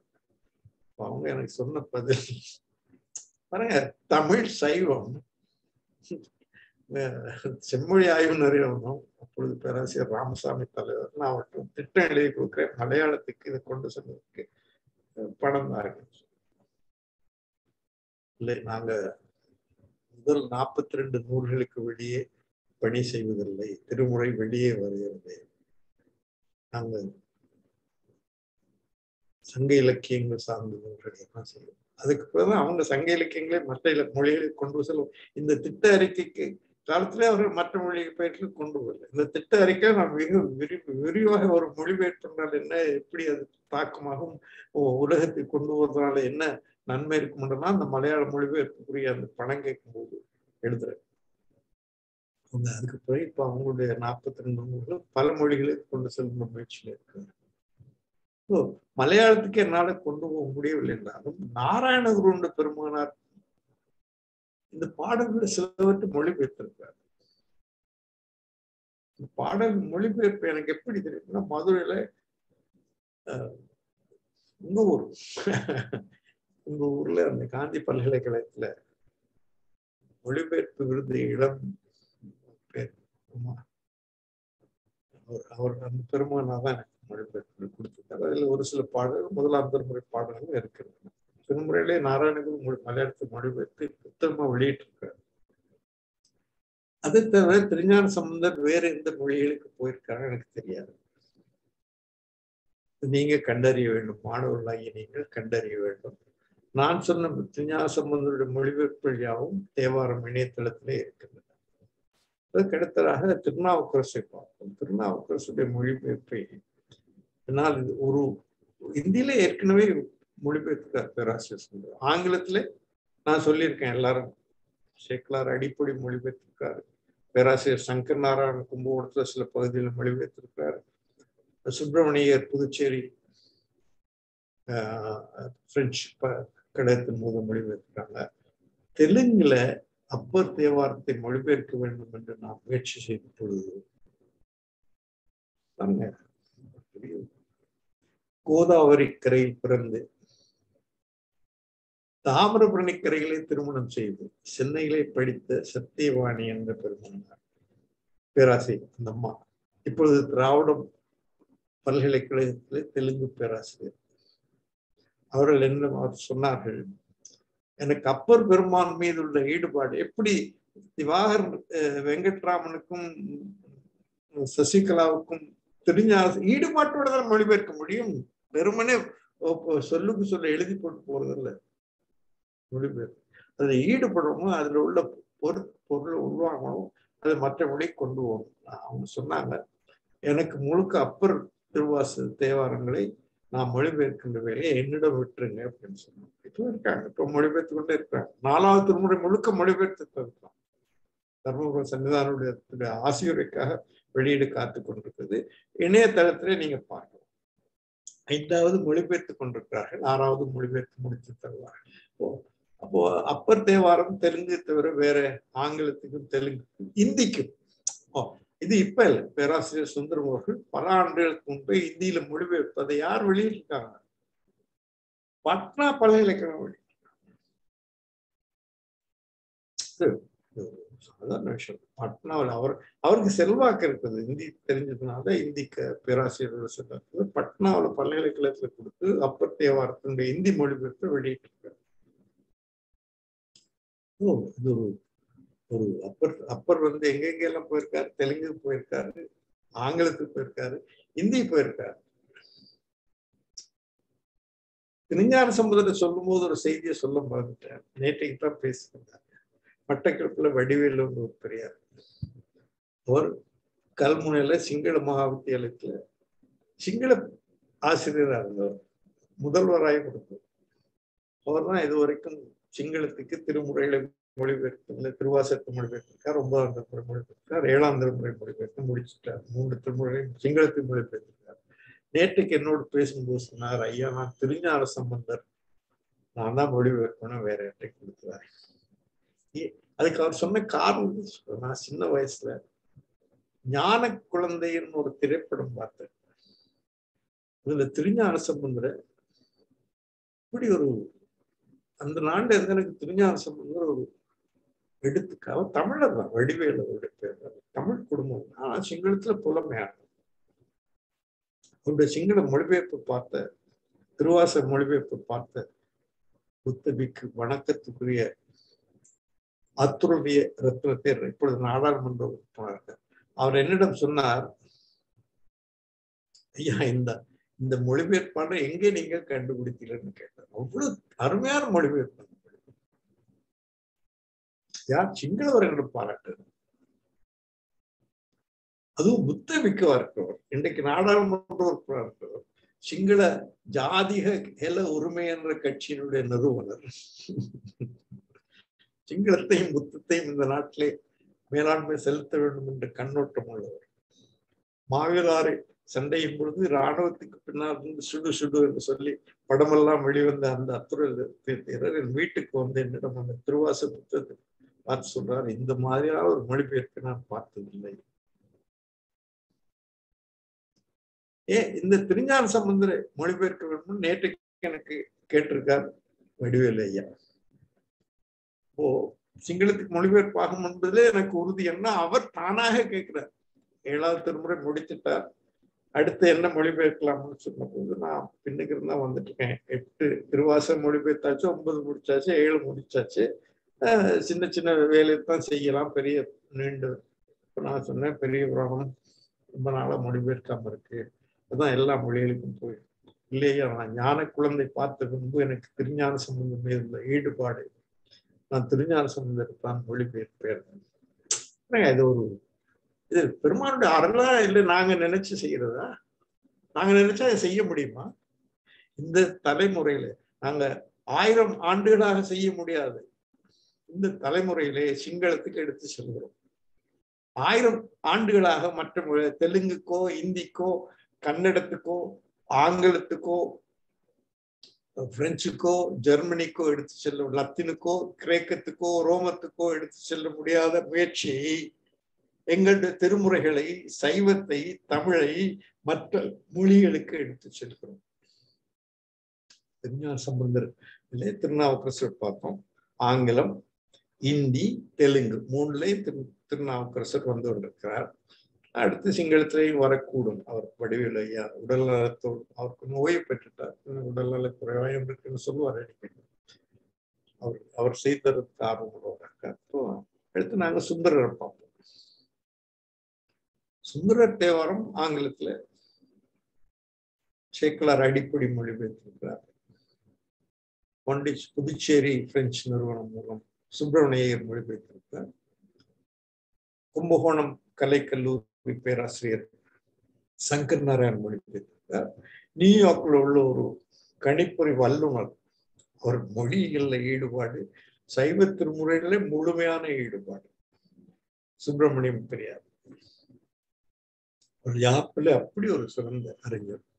இப்போ எங்களுடைய தடத்தை அவர் அடிக்கடி பார்ப்பார். பார்த்துட்டு இது சீரெல்லாம் சரியா இல்லையே, இப்படி வந்தா நல்லா இருக்குமா, புலவர்களை கேளுங்க அப்படின்னு எனக்கு குறிப்பிடுவார்.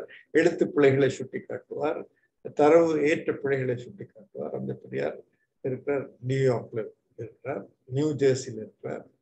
அவர் எனக்கு மொழிபெயர்த்து கொண்டே இருக்கார். அவர் தெலுங்குல புலமையாளர், தமிழ்ல புலமையாளர், சான்ஸ்கிரிட்ல புலமையாளர். இப்ப 4 பேர் சொல்லிட்டேன் 7ஆம் திருமுறைக்கு. முதலாவது ஆங்கிலம், ஆங்கிலத்துல 3 பேர் சொல்லியிருக்கேன். ஒன்று சுப்பிரமணியர் முதல்ல, 2வது என் அமைச்சர் பேராசிரியர் சேக்கலார் அடிப்படையார் அவர்கள், 3வது கும்பகோணம் பேராசிரியர் சங்கர் நாராயணன் அவர்கள், 4வது சுப்பிரமணியம் அவர்கள். இவர்கள் மொழிபெயர்க்கும் போது இவரோட வேற ஒரு பெரியவர், ஒரு வடமொழியில புலமையாளர் பேர் கோதன் ராமன், இப்பொழுதில் மறந்து போனார். அவர் ரொம்ப ஈடுபாட்டோட ஆங்கிலத்துக்கு அப்பப்போ பாடல்களை மொழிபெயர்த்து கொடுத்தார். அதில் 7ஆம் தமிழ் பாடல்களை மொழிபெயர்த்து தந்திருக்காங்க. இதை தவிர எனக்கு தெரியாது வேற எந்த 7ஆம் தமிழ் வெளியீடு. ஆனா நாங்க இங்கே வடிவேலு ஐயா எனக்கு சிங்களத்துல முழுமையாக 1000 பாடல்கள் 1100 பதிகங்கள் 1050 பாடல்கள் மொழிபெயர்த்து முடிச்சுட்டார். தளத்தில் நாங்க ஏற்றி கொண்டு நூலாக்கி விடுவோம். 7ஆம் முறை சிங்களத்துக்கு, தெலுங்குக்கு, ஹிந்திக்கு பேராசிரியர் சுந்தரம் 7ஆம் முறை ஹிந்தியில மொழிபெயர்த்திருக்கிறார். ஹிந்திக்கு, ஆங்கிலத்துக்கு சுந்தரர் நாங்க எடுத்து சொன்னோம். தெலுங்கு மொழிபெயர்ப்பு 7ஆம் மொழிபெயர்த்தவருடைய பெயர் உடனே நினைவிட்டார். பேராசிரியர் முனிரத்னம். அடுத்ததாக திருவாசகம். சைவ திருமுறைகளிலே மிக அதிகமான மொழிகளிலே மொழிபெயர்ப்பான நூல் திருவாசகம் தான். இது ஆங்கிலத்துக்கு ஜியூப்போ, ஷொர்மஸ் ஜெர்மனிக்கு, மேல நாட்டு. பிரெஞ்சு மொழிபெயர்ப்பு மொரிஷியஸ்ல செஞ்சிருக்காங்க, ஆனா முழுமையாக செய்யவில்லை. சில பாடல்களை அவர்கள் பிரெஞ்சு மொழியிலே மொழிபெயர்த்திருக்கார்கள். அங்கே நிறைய பேர் செஞ்சிருக்காங்க. மொரிஷியஸ்ல, பிரான்ஸ்ல இல்லை, இங்கே மொரிஷியஸ்ல தான் செஞ்சிருக்காங்க. ஏன்னா அவங்களுக்கு தமிழ் தெரியாத அடுத்த மொழி பிரெஞ்சு மொழி தான். ஆங்கிலம் 3வது ஆங்கிலம். இப்போ திருவாசகத்தை மேல் நாட்டு மொழிகளுக்கு கொண்டு சொன்னோம்னா ஆங்கிலம், ஜெர்மன், பிரெஞ்சு. வேற எந்த மொழியில நான் ஆசிய மொழிகள் போது திருவாசகத்தை நாங்கள் எடுத்து சொன்ன முதலாவது மொழி தெலுங்கு தான் எனக்கு தெரியும். நாராயணகுரு திருவாசகத்தினுடைய சில பாடல்களை அருமையாக மலையாளத்துக்கு மொழிபெயர்த்தார். நாராயணகுரு கேள்விப்படிக்கும் மலையாளத்தில். நாங்க தெலுங்குக்கு எடுத்து சொல்றோம், கன்னடத்துக்கு எடுத்து சொல்றோம். இந்தியில ஏற்கனவே மொழிபெயர்ப்பாகி பேராசிரியர் சுந்தரம் சாந்திநிகேதன் வெளியிட்டிருக்காங்க. இந்த 3 மலையாளம் இருக்குது, கொஞ்சம் இருக்குது, தெலுங்கு இருக்குது, கன்னடம் இருக்குது.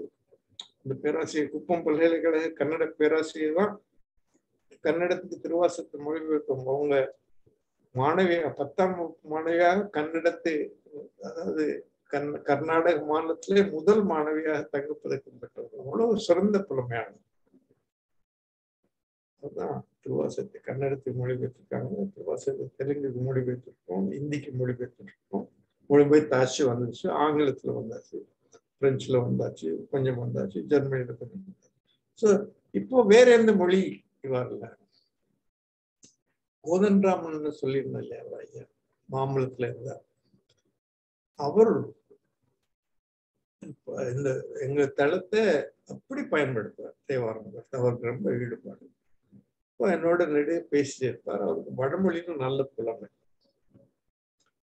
நாங்க அவர் தான் வடமொழிக்கு முழுக்க மொழிபெயர்த்தார்.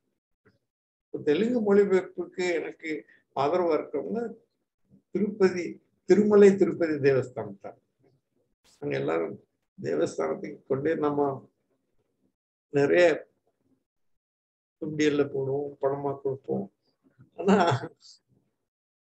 வெங்கடேஷ் பெருமாள் என்ன கூப்பிட்டு போய் நீ மொழிபெயர்ப்பை செய்வி, நான் உனக்கு பணம் தரேன் அப்படின்னு சொல்லியிருக்காரு. அவர் தான் இந்த தெலுங்கு மொழிபெயர்ப்புக்கு 15 லட்சம் ரூபாய் தேவஸ்தானம் ஒதுக்கியிருக்காரு. நான் போய் அவங்களோட பேசி தேவஸ்தானத்துல ஒரு கூட்டம் வச்சு அந்த ஆட்சியர், அங்க உள்ள பதிப்பாசிரியர், அந்த தர்ம பிரசார சபையினர் எல்லாரும் வச்சு அங்க உள்ள அவர்கள் ஒரு பெரிய புலமையாளர் குழுவே அந்த கூட்டத்துக்கு கொடுத்தாங்க. நான் காட்டி 15 லட்சம் ரூபாய் ஒதுக்குனாங்க. அவங்கதான் பணம் கொடுத்துட்டு இருக்காங்க தெலுங்கு மொழிபெயர்ப்பு. இந்த வடமொழிக்கு கோதண்டராமையா மொழிபெயர்த்து அப்புறம் அதை சரி பார்த்தோம். ஒரு 4-5 பேராசிரியர்களை விட்டு சரி பார்த்தோம். மாநில கல்லூரி பேராசிரியர் சரி பார்த்தார். அதுக்கப்புறம் நான் அந்த மொழிபெயர்ப்பு எடுத்து ஒரு நாள் கோயம்புத்தூர் கங்கால ஆனையட்டி ஆசிரமத்துல சுவாமி தயானந்த சரஸ்வதி, உங்களுடைய பிரதமர் மோடி அவருடைய குரு அல்லது அவருடைய வழிகாட்டியில் ஒரு அவரோட என்னை கூட்டிட்டு போயிருந்தாங்க. நான் இந்த மொழிபெயர்ப்பை காட்டினேன். தேவாரம் தளத்தையும் அவர்கிட்ட சொன்னேன். இந்த மாலையே அவர் தேவாரம் தளத்தை அவருடைய அடியார்கள் அங்கே ஒரு 100 பேர் இருக்காங்க. எல்லாம் பல நாட்டுல இருந்து வந்திருக்காங்க, பல நாடுகள்ல இருந்து வந்திருக்காங்க. அந்த அடியவர்கள் பேச சொன்னாரு. 1 மணி நேரம் பேசினேன். 1 மணி நேரம் பேசிருப்பேன். அது பேசும்போது இடையில நிறுத்துறாரு. யார் பணம் தர்றாங்கன்னு கேட்க பாருங்க, அந்த நன்கொடையால் போட்டிருக்கேன், செலவும் போட்டிருக்கேன் அப்படின்னா அது பக்கத்தை காட்டுறேன். அது எல்லா தளத்துல இருக்கு உங்களுக்கு யார் யார் நன்கொடை பண்ணாங்க. ஐயா பெருமுத்து கண்ணனார் உடைய நன்கொடையும் அதுல இருக்கு. அவருடைய இந்த நன்கொடையில தேதி தந்தார், மதுரை மீனாட்சி அம்மன் கோயில் எவ்வளவு தந்தாங்க எல்லாம் அதை காட்டுறேன். போயிட்டு அந்த தன்னுடைய அறை கூட்டிட்டு போயிட்டு சொன்னாரு, உங்களை நான் பாராட்டணும் அப்படின்னாரு. அப்படி கூப்பிட்டு அடுத்து அவங்களுடைய விழாவில் எனக்கு பாராட்டணும். அன்னைக்கு நான் அவர்கிட்ட இருந்து கோதண்டராமலையோட மொழிபெயர்ப்பு காட்டினேன், வடமொழியில மொழிபெயர்ப்பு. என்ன அருமையான மொழிபெயர்ப்பு வெளியிடணும், எவ்வளவு பணம் வேணும்னு கேட்டார். நான் சொன்னேன், ஏறத்தாழ அச்சுற செலவு 1.5 லட்சம் ரூபா மொழிபெயர்ப்பாளர் கொடுக்கணும். என்னோட பேசிட்டு இருக்காரு. அப்ப கூட சேக்கலார் அடிப்பூடி ராமச்சந்திரனுடைய மகனும் அங்க இருக்காரு. இந்து மக்கள் கட்சி தலைவர் அர்ஜுன் சம்பத் அங்க இருக்காரு. அவர்தான் என்ன அழைச்சிட்டு போனாரு.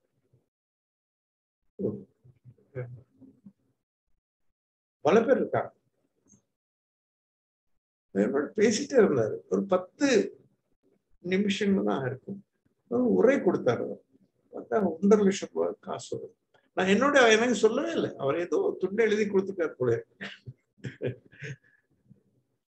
1.5 லட்சம் ரூபாய் காசு கொடுத்து அந்த வடமொழி மொழிபெயர்த்து அந்த அவங்கதான் வெளியிட்டாங்க. அவங்ககிட்ட நான் அந்த பணிகள் எல்லாம் கொடுத்துட்டேன். வடமொழியில திருவாசம் நான் முதல்ல சொன்ன ஜியுப்போ, ஆங்கிலம், ஜெர்மன், பிறகு மலையாளம், பிறகு ஹிந்தி, தெலுங்கு, கன்னடம், சான்ஸ்கிரிட். சிங்களத்தை மொழிபெயர்த்தவர் வடிவேல், 8வது மொழிபெயர்ப்பு திருவாசகம். பிறகு மலையாளத்துக்கு திரும்ப நாங்க மொழிபெயர்த்த முழு புஸ்தகத்தை மொழிபெயர்த்தோம் சந்திரசேகரன் நாயர். அவர் தான் மொழிபெயர்த்தார். அவர் திருமந்திரத்தை ஏற்கனவே மலையாளத்துக்கு மொழிபெயர்த்து புத்தகமாக வெளியிட்டு இருக்காங்க. அவர் புத்தகமா வெளியிட்டு தீர்ந்து போச்சு அந்த புத்தகம். அதுதான் பெரிய ஆசை. புகழ்பெற்ற ஒரு பதிப்பாளர் அதை வெளியிட்டிருக்காரு. அவரை எனக்கு அறிமுகம் செய்தவர் கன்னியாகுமரியில அறிஞராக இருந்த பத்மநாபன், ஆய்வறிஞர். அது வெளியிட்டவர் திருவனந்தபுரம் மன்னர். இந்த வெளியீட்டு விழாவுக்கு கோவை மருதாச ரெடிகளார், திருப்பரந்தார் சுந்தரமுத்தம்ராஜ் சுவாமியிடம் வந்திருந்தார். வெளியிட்டவர் திருவனந்தபுரத்து மன்னர் தன்னுடைய அரண்மனையிலே எந்த செலவும் எங்களுக்கு வேண்டாம் என்று மலையாள பேரறிஞர்களை கூப்பிட்டு வெளியிட்டார். சந்திரசேகர் நாயர் மொழி. அதை விட என்ன ஒரு மொழிபெயர்ப்பு இருப்பதாக நான் பார்த்திருக்கேன். ஸோ திருவாசகம் மலையாள மொழியில குருநானக் நாராயணகுரு செஞ்சிருந்தாலும் நாங்க எங்களுடைய முயற்சியால சந்திரசேகர் நாயர் செஞ்சிருந்தாரு. அதுக்கப்புறம் இப்ப நாங்க முதல்ல பார்த்தோம் திருவாசகத்துக்கு ஜியுப்போ, ஜெர்மன் மொழிபெயர்ப்பு நாராயணகுரு, ஹிந்தி மொழிபெயர்ப்பு தெலுங்கு, கன்னடம், மலையாளம், சிங்களம், சான்ஸ்கிரிட். 9 ஆச்சு இல்லையா? திருவாசகத்துக்கு 9 மொழிபெயர்ப்புகள் இருக்கு. இந்த 9 மொழிபெயர்ப்பும் தேவாரம் தளத்துல நீங்க பார்க்கலாம். இப்போ மலாய் மொழிக்கு மொழிபெயர்ப்பாங்க. 40 பதியங்கள், 52 பதியங்கள்ல 40 பதியங்கள் மொழிபெயர்த்து முடிந்து நான் நூலாக்கி அனுப்பிட்டேன் மலாய் நாட்டுக்கு. இங்க ஒரு குழு அமைப்பு, சுவாமி பாலயோகி, மலேசிய இந்து சங்க மேனாள் தலைவர் வைத்திலிங்கம், மருத்துவர் குமரேசன், அவங்கதான் அதை செய்விக்கிறாங்க. செய்கிறவர் பேராசிரியர் சுப்பிரமணிய தலைமையில ஒரு பேராசிரியர் திலகவதி சுப்பிரமணிய போன்றவர் சேர்ந்து ஒரு 10 பேர் கொண்ட கூட ஒருவர் மொழிபெயர்ப்பு. சரி பார்த்தீங்கன்னா மலாய் உங்களுக்கு தெரியும், அந்த அரசாங்கம் சமய மொழிபெயர்ப்பு விவிலிய மொழிபெயர்ப்பு மலாயில தடை செய்யப்பட்டிருக்கு. 2 தேவாலயங்கள்ல மாத்திரம் மலாய் மொழியில உள்ள விவிலிய மொழிபெயர்ப்பை படிக்கலாம் மொழிய, வேற எங்கேயுமே விவிலியம் மலாய் மொழியில படிக்க முடியாத தடை இருக்கு. கடவுள் என்றா நீங்க அல்லான்னு தான் எழுதும், சிவருமான்னு எழுத முடியாது. இந்த சூழ்நிலையில நாங்க ஒரு மாதிரி அரசாங்கத்தை அங்குள்ள தமிழ் அரசியல்வாதிகள் அமைச்சர்கள் ஒரு பெரியார் முன்பு அமைச்சரா இருந்தவர் எவ்வளவு உதவி செய்யறாங்க. எல்லாருமா சேர்ந்து நாங்க மலாய் மொழிபெயர்ப்பு 10வது ஆச்சு. 11வது மியான்மர் மொழிபெயர்ப்பு. இங்க ஒரு துணைவேந்தர் இருக்காங்க, அவங்க கேட்டுக்கொண்டிருக்கலாம், ராணி அம்மா எங்கூர்ல இருக்காங்க. அவங்க எங்களுக்கு முதல்ல திருவம்பாவை, திருப்பள்ளி விஷயம், திருவம்பாவை 20 பாடலையும் மொழிபெயர்த்து இருந்தாங்க. அது இப்போ 5 ஆண்டுகளுக்கு முன்பு அதை அப்படியே நூலாக்கி 1000 படிகள் அங்கே மியான்மர் முழுக்க கொடுத்துருக்கேன். ஏன்னா அவங்க திருவம்பா படிக்காத தமிழர் அங்கே இல்லை, ஆனா எல்லாம் மியான்மர் மொழியில எழுதி வாசிக்கிறாங்க, தமிழ்ல எழுதி வாசிக்கிறவங்க மியான்மர் மொழிபெயர்ப்பே இல்லை. இப்ப நாங்க மியான்மர் மொழியில திருவம்பா மொழிபெயர்த்து இப்போ ராணி அம்மா மிச்ச எஞ்சிய திருவாசத்தை மியான்மர் மொழியில மொழிபெயர்த்து கொண்டிருக்காங்க. 11வது திருவாசகத்தை சைவ திருமுறை மொழிபெயர்க்கும் போது 11 மொழிகள். நான் இங்க போயிருந்தேன், தாய்லாந்துக்கு ராஜகுருவை பார்த்தேன். அவர் சென்னைக்கு வந்து அவருக்கு வரவேற்பெல்லாம் கொடுத்தார். அவர் திருவம்பாவை கிறந்த மொழியில் எழுதி படிக்கிறார். எங்க படிக்கிறார்? சிவன் கோயில படிக்கிறார். முடிசூட்டு விழாவுக்கு கூட்டாயினவாறு படிக்கிறார். ஏர்மங்கலத்துக்கு தோடுடைய சேவை படிக்கிறார். 56 திருமுறை பாடல்கள் கிறந்த மொழியில் எழுதி தாய்லாந்து அரசருக்கு குருவா இருக்கிறவர் படிக்கிறார். 56 அந்த 56 பாடல்களையும் நாங்க ஒரு நூலாக்கி அவருக்கு அன்பளிப்பா கொடுத்தோம்.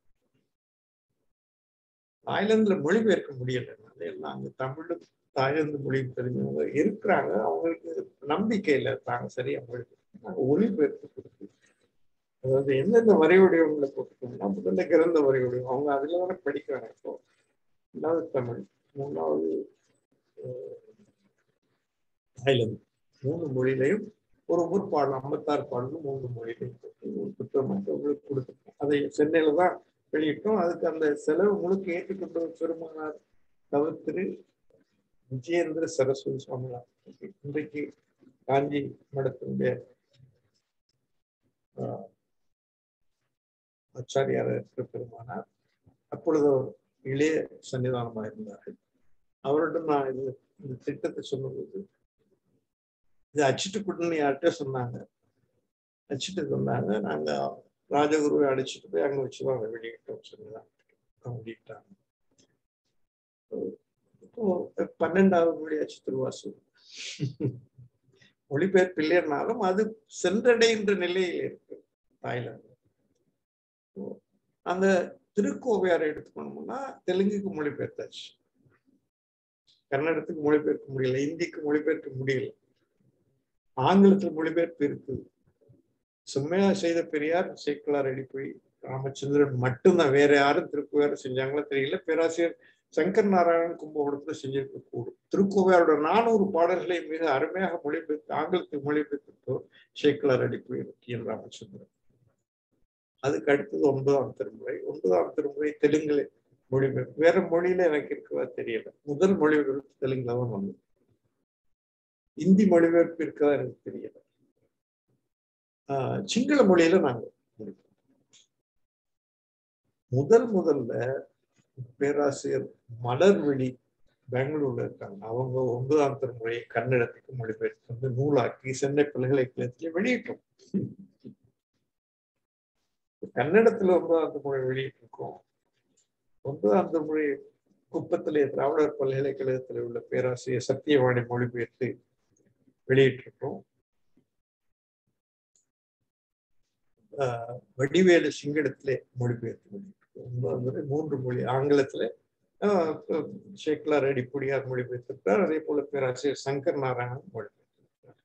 கும்பகோணம் கலைக்கல்லூரி மேனாள் பேராசிரியர், சாஸ்திரா பல்கலைக்கழக பேராசிரியர் சங்கர் நாராயணன். அப்பப்போ பாடல்களை அவருக்கு அந்த மொழிபெயர்ப்பு என்பது இயற்கையாக வந்தவர். பேராசிரியர் சங்கர் நாராயணன் ஒரு பாட்டை கேட்டாலே அவர் ஆங்கிலத்துல வந்துருப்பாங்க, உடனே அது தட்டச்சு பண்ணி எனக்கு அனுப்புவார், எல்லாருக்கும் அனுப்புவார். இப்படி ஒரு திறமையாளர், புலமையாளர். எல்லாம் அந்த கடவுள் கொடுப்பாருங்களே. அந்த செல்லம்மாள் பாரதி மாணவர் திருச்சியில பேசுறாங்க பாரதியாரை பத்தி. அவர் அப்படியே எங்கேயோ போயிட்டு இருப்பாரு, திடீர்னு அழுவாரு, புலம்புவாரு, பாடலோட வருவாரு, நானும் சேர்ந்து பாடுவேன், அழுவேன் அப்படின்னு. ஏதோ ஒரு பாட்டு அழுதுட்டே பாடிட்டு இருந்தாரு. இந்த கரும்பு தோட்டத்துல என்ன பாடல புதுச்சேரியில வச்சு எழுதும்போது அழுதுட்டு இருந்தாராம். அது மாதிரிதான் பேராசிரியர் சங்கர் நாராயணனும் திருமுறை பாடலை கேட்ட உடனே தன்னடியா பிரவாகமா ஆங்கிலத்துல வந்துடும். இப்போ அது அவர் எல்லாம் 9ஆம் திருமுறை பாடல் எழுதியிருக்காரு. நான் 9ஆம் திருமுறை கன்னடம், தெலுங்கு, சிங்களம், ஆங்கிலம் 4 மொழிகளில் 9. 10ஆம் திருமுறை திருமந்திரம் ஒரு சிக்கலான ஒரு நூல், யாரும் மொழிபெயர்க்க அறிஞர். அதை முழுக்க முழுக்க மொழிபெயர்த்த பெருமகனார் கன்னியாகுமரி மாவட்டத்துல வாழ்ந்த பொருளாதார நிபுணர், அந்த பல பதவிகள்லாம் வச்சிருக்காரு, நடராஜனார். ராமகிருஷ்ண மடம் வெளியிட்டு இருக்காங்க. அது யார் சொல்லி ராமகிருஷ்ண மடம் வெளியிட்டாங்கன்னா பொள்ளாச்சி மகாலிங்கம் ஐயா சொல்லியிருக்காங்க. அவங்களும் இவர் நகரத்தார் திருமணத்தினர் ஒருத்தர் இருக்காங்க, அவங்களும் வெளியிட்டிருக்காங்க. அவங்களுக்கு அந்த உரிமை இருந்தா சொல்றாங்க. அதை அப்புறம் ராமகிருஷ்ண மடத்துக்கு கொடுத்து அவங்களும் வெளியிட்டிருக்காங்க. அதை எங்க தடத்துல நாங்கள் சேர்த்திருக்கோம். அதான் திருமந்திரத்துக்கு ஆங்கில மொழிபெயர்ப்பு. திருமந்திரத்தை வேறு மொழிகளில் மொழிபெயர்ப்பதில் பெரிய சிக்கல். முதல் 300 பாடல்களை பெரிய ஒரு கொடை பேராசிரியர் முனிரத்னம் திருப்பதியில் இருக்கார். அவர் தமிழ் கவியரங்குகளையும் பங்குபற்றுவாரு, தெலுங்கு கவியரங்குகளையும் பங்கு. அவர் 900 பாடல்களை முதல் 3 தந்திரங்களை தெலுங்குக்கு மொழிபெயர்த்தார். கவிதை நடைகள். கடவுள் அவருக்கு அவர் திருவாரங்காட்டுல பிறந்தவர். பிறக்கும் போதே அவருக்கு கண் தெரியாது. ஒரு பெரிய திருப்பதி வேங்கடவர் பள்ளிக்கூடத்துல தமிழ் பேராசிரியர், அவ்வளவு படிச்சவர், கவிஞர். அவர் தான் திருமந்திரம் 900 பாடல்களை தெலுங்குக்கு மொழிபெயர்த்தார். அவர் சொல்ல சொல்ல வேற ஆளுங்க சொல்ல. அவருடைய மாணவராகவும் அவருடைய குணசேகரன் பெருமகனார் பேராசிரியர். அவர் 4, 5, 6வது திருமுறைகளை தெலுங்கு 4 மந்திரங்களை திருமுறைக்கு தெலுங்குக்கு மொழிபெயர்த்தார். இது ஒரு பக்கத்தால் தெலுங்கு போக பெருமாட்டி சென்னையில் இருக்காங்க. அவங்க சான்ஸ்கிரிட்ல PhD வாங்கினாங்க. எத்தனை வயசுல? 62 வயசு, 63 வயசு. அவங்க திருமந்திரத்தை வடமொழிக்கு மொழிபெயர்த்து முடிச்சிருக்காங்க. 3000 பாடல்களையும் வடமொழிக்கு மொழிபெயர்த்துக்கலாம். அதையும் சொல்ல மறந்துட்டேன். அவங்க அப்பர் பெருமானுடைய பாடல்கள் முழுவதும் வடமொழிக்கு மொழிபெயர்த்து வச்சிருக்காங்க. 4, 5, 6ஆம் திருமுறைகளை வடமொழிக்கு இந்த அம்மையார் மொழிபெயர்த்தாங்க. தட்டச்சு செய்யாமல் எழுதின வழியே இருக்கேன்னா வடமொழி தட்டச்சு செய்யறவங்களே என்னால கண்டுபிடிக்க முடியல. அண்மையில கூட சென்னையில இப்போ முதலமைச்சருக்கு முதன்மை செயலாளர் உதயசந்திரன் ஐயாவுடைய உதவியோட ஒரு தட்டச்சாளர் அவரே விதமுறைக்கு வந்தாங்கன்னா அவங்க செய்யறாங்கல்ல, ஏன்னு தெரியல. அவங்களுடைய மொழிபெயர்ப்பெல்லாம் ஆனா அவங்க 4ஆம் திருமுறை வடமொழி மொழிபெயர்ப்பு வந்திருக்கு, தளத்துல இருக்கு. நான் அதை அப்போ சொல்ல முடியாது. அந்த அம்மையார் திருமந்திரத்தை மொழிபெயர்த்திருக்காங்க. தெலுங்குல திருமந்திரம் 900 பாடல்கள் இருக்கு. சான்ஸ்கிரிட்ல முழுமையா மொழிபெயர்த்துன்னு சொல்றாங்க. ஆனா தட்டச்சு பண்ணியோ தளத்துல போட எங்களால முடியல. ஆங்கிலத்துல நடராஜனர் பண்ணியிருக்காங்க. வேற எந்த மொழிகள்ல இருக்குன்னு எனக்கு தெரியாது.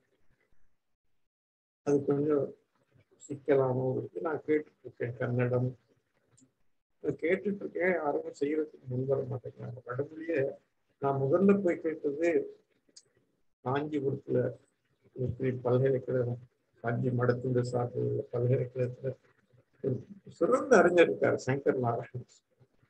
அவர் நடனத்துல வல்லவர், தொல்லியல்ல வல்லவர், எல்லா துறையிலையும் அவர் எந்த துறையில கை வச்சாலும் அவரை கேட்டுட்டாரு. அவர் தாங்க திருமந்திரத்தை தெலுங்குக்கும் வடமொழிக்கும், அவர் தெலுங்குல நல்ல பண்ணார். முதல் 50 பாடலே தந்தார். அப்புறம் கேட்டார். ஏன்னா இதெல்லாம் சொல்றேன்னா ஒரு சிக்கலான வேலை. 11ஆம் திருமுறை எடுத்து 10ஆம் திருமுறை முடிஞ்சா 11ஆம் திருமுறை. ஏன்னா நாங்க நீட்டிட்டு போக முடியாது, உங்களுடைய நேரம் பொண்ணானது, நீங்களும் போகணும். இப்போ கிட்டத்தட்ட 1.5 மணி நேரம் அது நான் தொடங்கி 11ஆம் திருமுறை மொழிபெயர்ப்பு தெலுங்குல செஞ்சாங்க. பேராசிரியர் லயலா கல்லூரியில் உள்ள பேராசிரியர் முனீர்.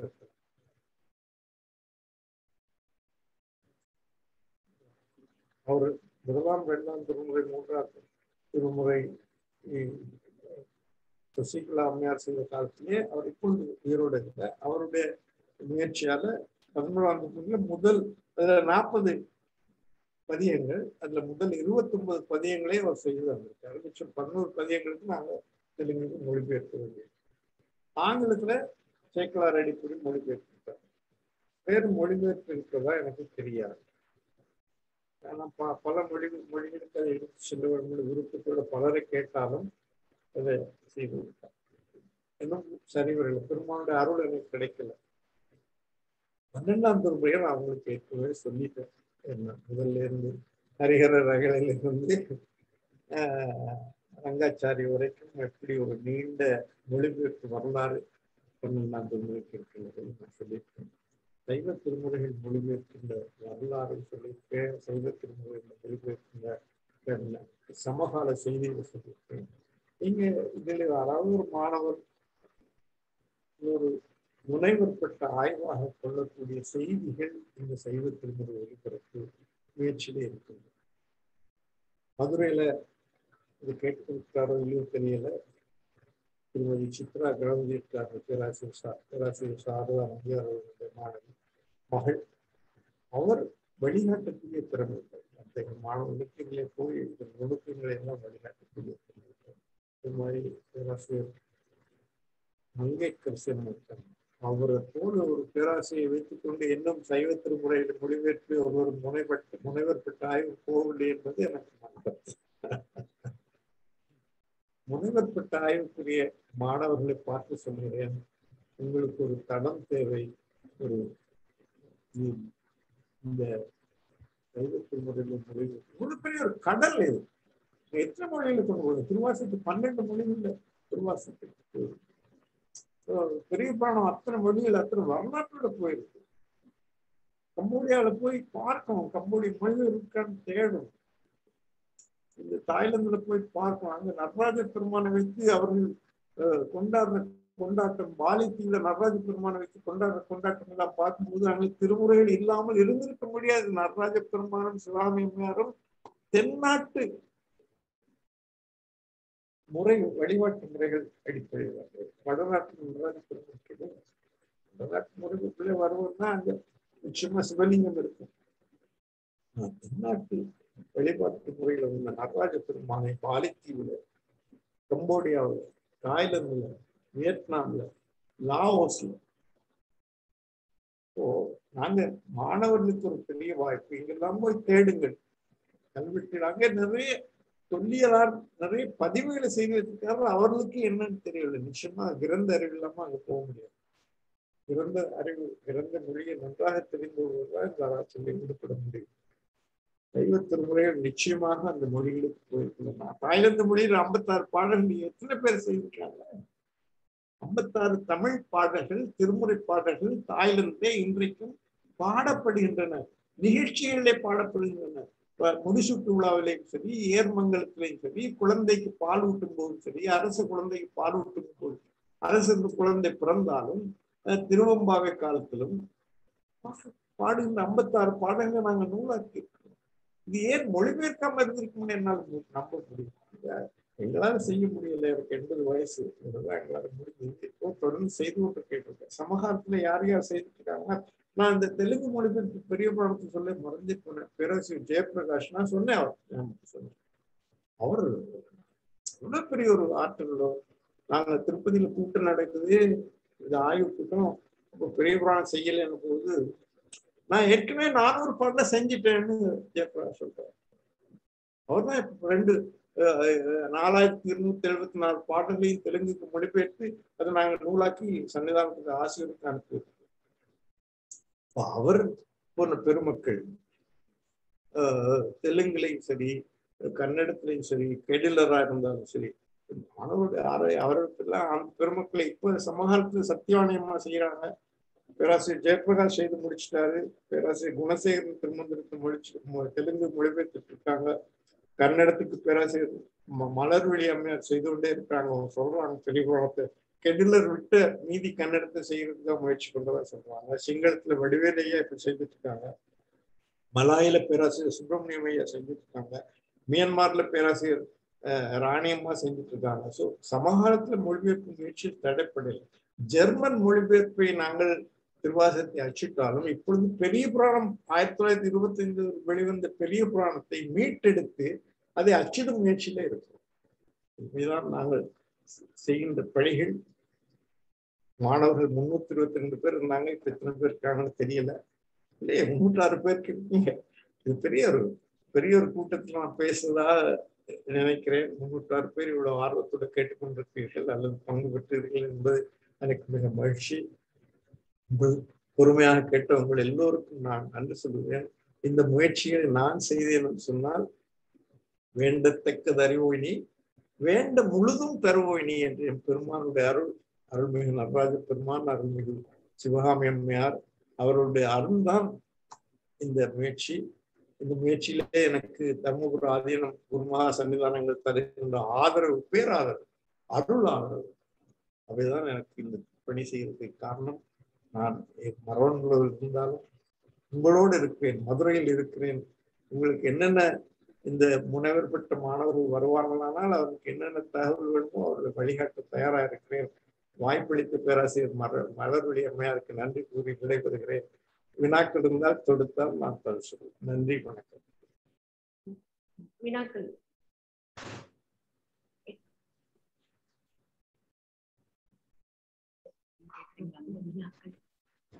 யாராவது வினா யாராவது கேட்டா ஐயங்கள் கேட்டா நான் பதில் சொல்ல. மாணவர்கள் வினாக்கள் எதுவும் கேட்கிறீங்களாப்பா? பங்கேற்பாளர் சித்ரா கணபதி அவர்கள் ஏதோ தகவல் சொல்ல காத்திருக்கிறார் என்று நினைக்கிறேன். அவர்கள் இப்பொழுது பேசலாம். மாணவர்கள் வினாக்கள் கேட்க தயாராக இருந்தால் அவர்களுக்கு இன்றைய சிறப்பு சொற்பொழிவாளர் அவர்கள் பதில் இருக்க தயாராக இருக்கிறார்கள். எனவே மாணவர்கள் உங்களின் வினாக்களை தயார் செய்து வைத்துக் கொள்ளுங்கள். சித்ரா கணபதி அவர்கள் கருத்துரை சொன்னதற்கு பின்பு நீங்கள் உங்கள் வினாக்களை கேட்கலாம்.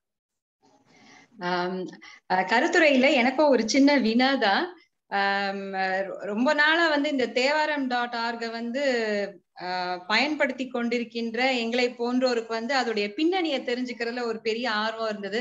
அந்த விதத்துல இன்னைக்கு இந்த நிகழ்ச்சியில கலந்துக்கிற ஒரு வாய்ப்பு ஏற்பட்டதுக்கு ரொம்ப நன்றிங்கய்யா.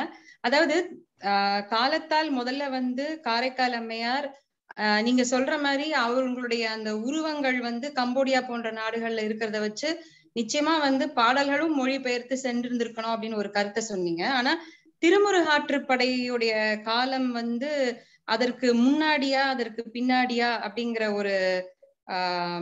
ஒரு சின்ன ஒரு கருத்து மாறுபாடுகள் எப்படி இன்னைக்கு வரலாம் நம்ம மாணிக்கவாசருடைய கால ஆராய்ச்சியை சரியா சில பேர் மறைமலடிகள் சொல்ற கூற்ற ஒத்துக்கிட்டு 3ஆம் நூற்றாண்டுங்கிறாங்க. பட் பல பேர் 8ஆம் நூற்றாண்டுக்கு பிறகு அப்படிங்கிற மாதிரி திருமுருக ஆற்றுப்படையிலையும் ஒரு சில அதிலேயே வருகின்ற சொற்களின் உபயோகத்தை வைத்து அதை பின்னாடி கால கணக்கீடுகளும் இருக்கின்றார்கள்.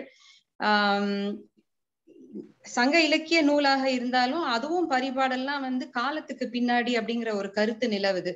இது காரைக்கால் அம்மையாருக்கு பின்னாடி அப்படிங்கிறதுதான் எனக்கு தெரிஞ்சா. ஆனா நீங்க அது முன்னாடி அப்படிங்கிறீங்களே, அதுக்கு ஏதாவது நமக்கு வரலாற்று சான்று இருக்குதுங்களா ஐயா? நான் தமிழ் மாணவன் அல்ல, தமிழ் ஆராய்ச்சி மாணவன் அல்ல. எனக்கு தருகின்ற தகவல்களைத்தான் சொல்லுகிறேன் ஒழிய நான் ஆராய்ச்சி செய்ததை கண்டுபிடிக்கவில்லை. எனக்கு இந்த சன்னிதானம் அவர்களுடைய 12 முறை பதிப்பு 20,000 பக்கங்களை அச்சிட்டு கொடுக்கின்ற பேரு எனக்கு பெருமான் தந்திருக்காரு. 16 பகுதிகளாக. அந்த காலத்துல பேராசிரியர் குருசாமி தேசிகர், வித்வான் ஆறுமுகம், பேராசிரியர் உமா மகேஸ்வரன் போன்ற பெருமக்களோடு அவர்கள் சொன்ன செய்தியை தான் நான் சொல்றேன். திருமுருகாற்றுப்படை காரைக்கால் முந்தியது, அடுத்தது காரைக்கால். சரிங்க, நன்றிங்க ஐயா. அவர்களுடைய இந்த பணிகளை எல்லாம் மாணவர்கள் அறிவீர்கள். அத்தோடு கூட ஒரு பணியை நான் சொல்லாமல் விட்டுவிட்டேன். இருந்தாலும் அதை சொல்ல வேண்டிய கடப்பாடு எனக்கு இருக்கிறது. ஏனென்றால் இலங்கை அரசோடு சேர்ந்து இப்பொழுது தமிழகத்திற்கு வரக்கூடிய மக்களினுடைய அந்த முயற்சிக்கு ஐயா அவர்கள் சைவ திருமக்களுக்காக புதுச்சேரியிலே திருநள்ளாறுக்கும் திருவாதிரை நாளிலும் மிக முக்கியமான நாட்களிலும் தனியாக கப்பலோட்டிய தமிழனாக இன்றைக்கு அவர் விளங்கி கொண்டிருக்கிறார். நமக்கு வ.உ.சி. ஐயா அவர்களை பிரிட்டிஷ் காலத்துல எப்படி கப்பலோட்டிய தமிழனாக அவர் விளங்குகிறார் என்று பார்க்கிறோமோ, அதே போல இன்றைக்கு இலங்கையில் இருக்கக்கூடிய சைவர்கள் நம்முடைய தொப்புள் கொடி, அன்றைக்கு இலங்கை வேறு தமிழகம் வேறு என்று பிரிந்து இருந்தது இல்லை, இரண்டும் ஒன்றாகவே இருந்தது. கடவுச்சீட்டு இன்றிதான் அனைவரும் பயணித்திருக்கிறார்கள் என்பது நமக்கு நன்கு தெரியும். எனவே அவர்கள் இலங்கை மக்கள் இங்கிருந்து பாரம்பரியமாக தமிழகத்தில் இருக்கக்கூடிய சிவன் ஆலயங்களுக்கு வந்து வழிபட்டு இருக்கிறார்கள். அந்த ஒரு சங்கிலி அருந்து போனதை திரும்பவும் இவர்கள் தொடர்புபடுத்தி இலங்கை அரசோடும் இந்திய அரசோடும் புதுச்சேரி மாநிலத்தோடும் பேசி அங்கிருக்கக்கூடிய சைவ மக்கள் நம் தமிழகத்தினுடைய சிவன் ஆலயங்களில் வந்து வழிபடுவதற்கும், புதுச்சேரி வந்தவங்க அப்படியே போக மாட்டாங்க, பக்கத்துல அப்படியே கும்பகோணம், திருநள்ளாறு வரிசையா இருக்கக்கூடிய எல்லாவற்றையும் பார்த்து விட்டு செல்வதற்கான ஒரு ஏற்பாட்டையும் செய்து அவர்கள் இங்கே தந்திருக்கிறார்கள். அது ஒரு மிகப்பெரிய கொடையாக இலங்கைக்கும் இந்தியாவிற்கும் தமிழகத்திற்கும் புதுச்சேரிக்கும் இருக்கிறது என்பதை நான் இங்கே சொல்ல கடமைப்பட்டிருக்கின்றேன். மாணவர்கள் வினாக்கள் வைத்திருக்கிறீர்களாப்பா?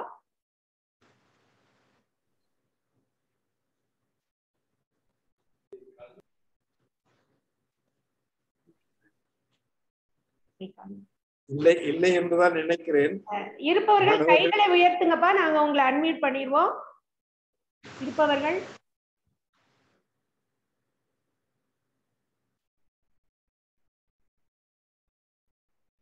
ஒரு கூட்டத்துல பேசும்போது வினாக்கள் இல்லை என்றாலே கேட்பவர்களுக்கு எதுவும் புரியவில்லை என்றுதான் பொருள் என்று சொல்வார்கள். அப்படி இல்லையா, எங்க மாணவர்கள் கொஞ்சம் தயங்குறாங்க, வேற ஒண்ணும் இல்லையா. வினாக்கள் கேட்டு பழக்கம் இல்ல. அந்த ஒருவர் எழுப்பி இருக்கிறார். கேளுங்கப்பா. கொட்டமே கமலம் கொல்லம் பூதூர் இந்த தேவாரம் 6 பாடினது, அவர் பாடினது கோயிலுக்கும் இலங்கைக்கும் என்ன தொடர்பு?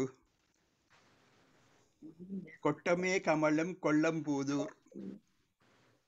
தேவாரம் தடத்துல போய் நீங்க இதை தட்டச்சு செய்த உடனேயே அந்த பதியம் வந்து நிற்கும் உங்களுக்கு.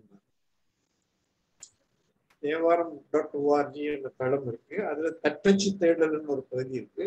அதுல போய் நீங்க பாட்டினுடைய முதல் 3 எழுத்துக்களை போட்டாலே அந்த பாட்டு அந்த 3 எழுத்துக்கள் வர்ற எல்லா பாட்டுகளும் வந்திருக்கும். உங்களுக்கு தேவையான பதியத்தை நீங்க தேர்ந்தெடுத்தா அந்த பதியத்தை போய் பார்க்கலாம். நான் எனக்கு அவ்வளவு திருமுறையில அவ்வளவு அறிவு இருந்தா நான் ஏன் எப்படி இருக்கேன்? இல்ல எங்களுக்கு ஓதுவார் சுவாமி தண்டபாணி இப்பதான் சொல்லி தந்தவர் அந்த பாட்டு பாடினது திருக்கொல்லம்புத்தூர் கோயிலில்.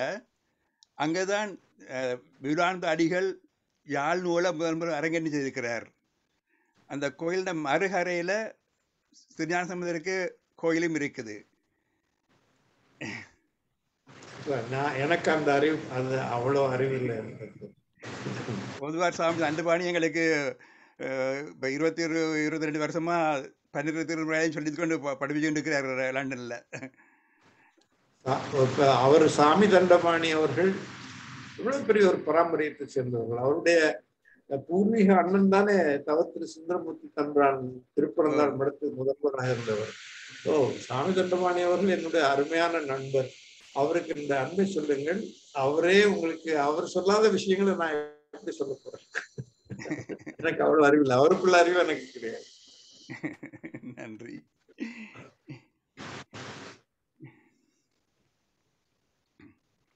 நன்றி ஐயா. ஐயா, வினா தொடுத்தவர் தங்களின் பெயரையும் இருப்பிடமும் சொன்னீர்கள் என்றால் மாணவர்களுக்கு தெளிவாக இருக்கும்.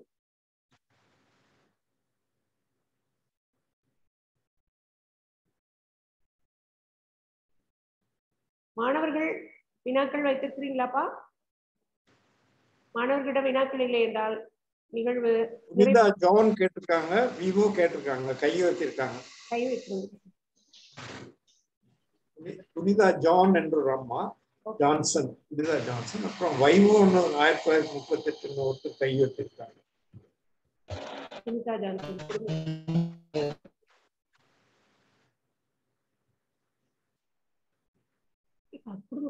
உங்களுடைய அந்த ஒலிபெருக்கிய ஒலி வாங்கிய சரிப்படுத்தி பேச சொல்லுங்க.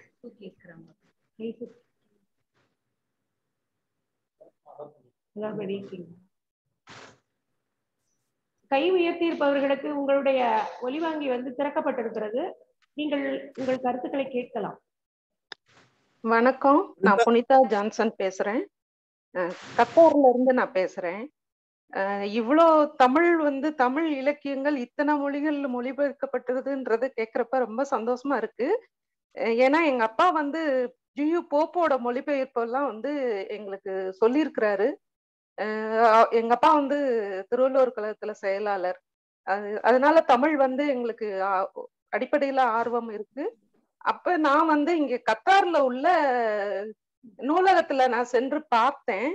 அதுல தமிழ் மொழி இருக்கான்னு சொல்லிட்டு நாங்க தேடி பார்த்தோம். கத்தார்ல பெரிய நூலகம்.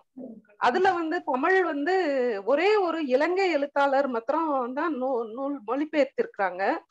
ஏன் நம்ம இந்த தேவாரம் திருவாசகம், எங்க அப்பா ஓயாம சொல்லுவாரு, திருவாசகத்துக்கு உருகாதவர் ஒரு வாசத்துக்கும் உருக மாட்டாருன்னு சொல்லி அந்த வார்த்தையை அடிக்கடி சொல்லுவாரு. அதனால எங்களுக்கு திருவாசகம் அப்படி பதிஞ்சு போயிருக்கோம். நான் தேடி பார்த்தேன் கத்தார் நூலகத்துல, இந்த அடிப்படை நூல்கள் எதுவுமே இங்க ஆங்கிலத்திலையும் இதாகல, இங்க இல்ல. கத்தார் நாட்டுல இல்ல, இந்த மொழிபெயர்ப்பு நூல்கள் கத்தார் நாட்டுல இல்ல. அதே மாதிரி ஏன் அரபிய மொழிகள்ல நீங்க மொழிபெயர்க்கல?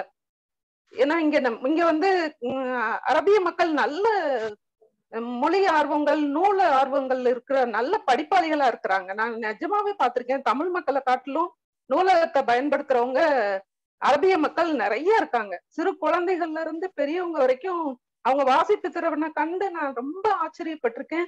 நான் என் பையனை ஓயாம சொல்லுவேன், எங்க பாரு அந்த சின்ன பையன் எவ்வளவு பெரிய புக்கெல்லாம் எடுத்து எடுத்து படிக்கிறான் பாரு அப்படின்னு என் பையனுக்கு சொல்லுவேன். இப்ப நம்ம இளைய தலைமுறை படிப்ப நூல் வாசிக்கிற திறமையை கொஞ்சம் குறைச்சுக்கிட்டாங்க. ஆனாலும் இந்த முயற்சியை நீங்க ஏன் எடுக்கல? அரபிய மொழியிலயோ எபிரேய மொழியிலயோ ஹீப்ரு மொழியிலயோ நீங்க ஏன் அதை மொழிபெயர்க்கிறதுக்கு முயற்சி எடுக்கலன்றது என்னோட கேள்வி. வணக்கம், நன்றி. இல்ல, அப்படி நீங்க ஒரு பெரிய ஒரு கருத்தை சொல்லியிருக்கீங்க. உங்களுடைய முயற்சியில எனக்கு ரொம்ப ஈடுபாடு. உங்களுக்காகத்தான். நீங்க உங்க வீட்டுல இருக்கீங்க, திருவாச பாட்டை கேட்டுக்கொண்டிருக்கீங்க, உங்க அரபு நண்பர் ஒருவர் வர்றாரு, என்ன அருமையான பாட்டு, இதை நானும் பாடலாம்னு கேட்கிறாரு. நீங்க தமிழ்ல எனக்கு கொடுக்கறதில்ல, நீங்க தேவாரம் தளத்துல போய் அங்க ஒலிபெயர்ப்பு பகுதியில அரபு மொழியில ஒலிபெயர்ப்பு.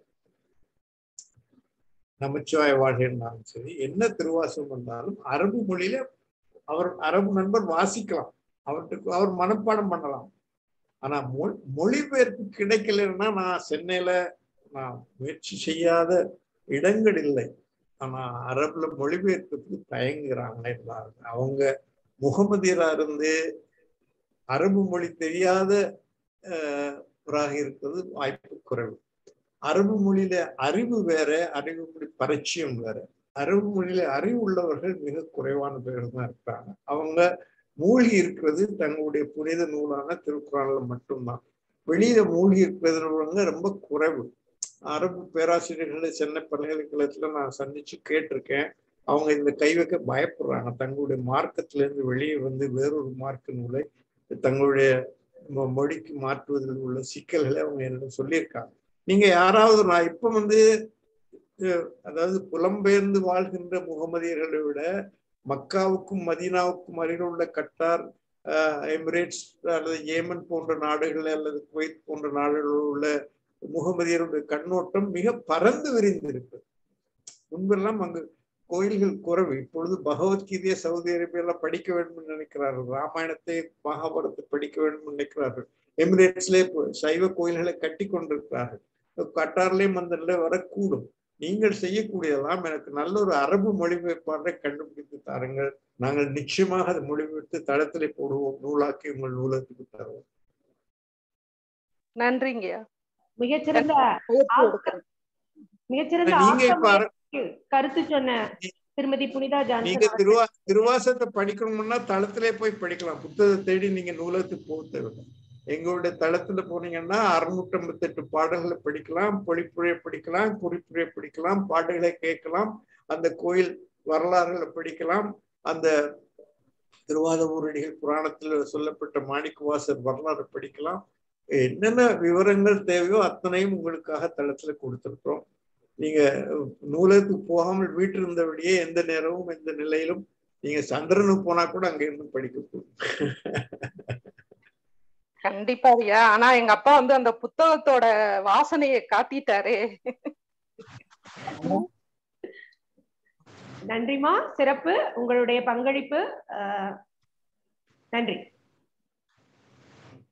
அடுத்த மாணவன்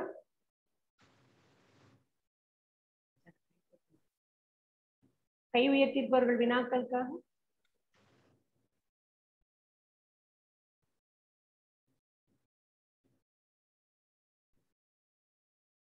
வேற யாரும் கையெழுப்பதில்ல.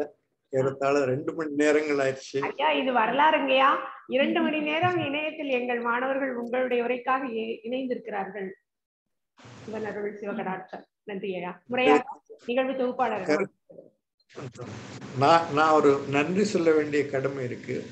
முதல்ல உங்களுடைய கல்லூரி ஆட்சியர் ஹரி தியாகராஜன் அவர்களுக்கு என்னோட மனமார்ந்த நன்றி. அவரை போன்ற இளைஞர்கள் சைவத்தையும் தமிழையும் அவரை ஒரு முறை நான் ஒரு விமான நிலையத்துல பார்த்தேன்.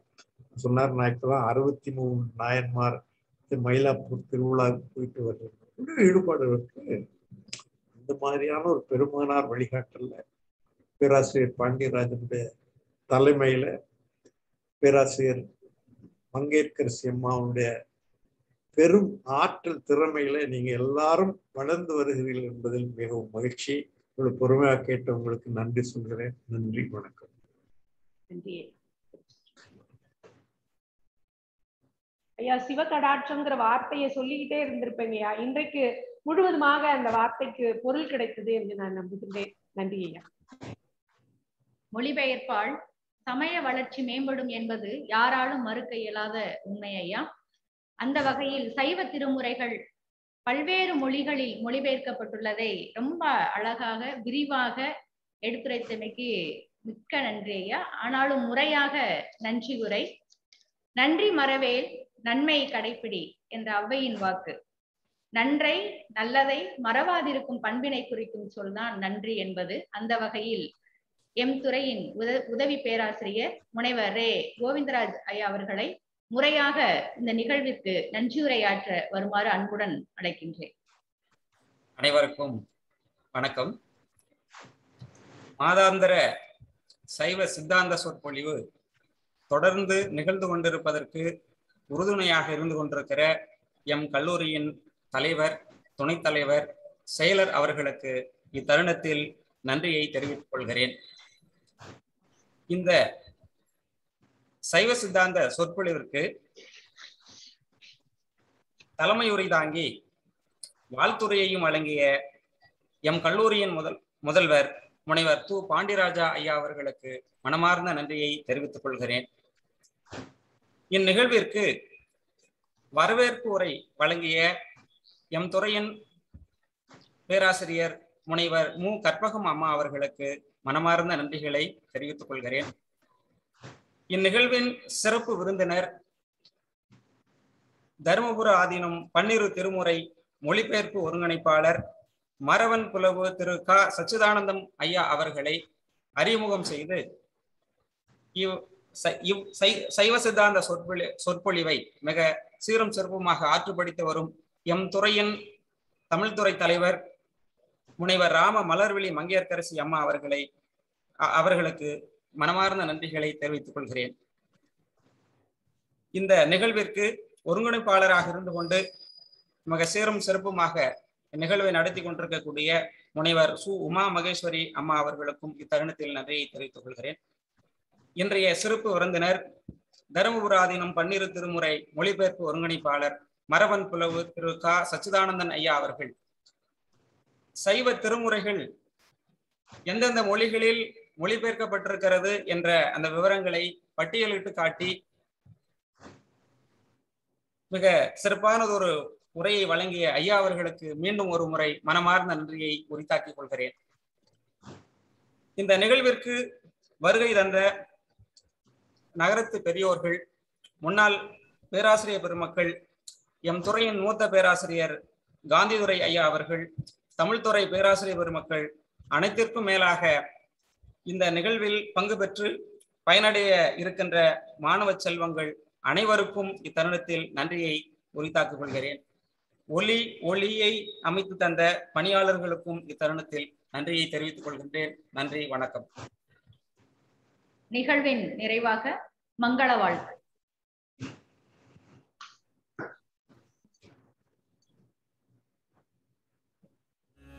வான்முகில் வழாது பெய்க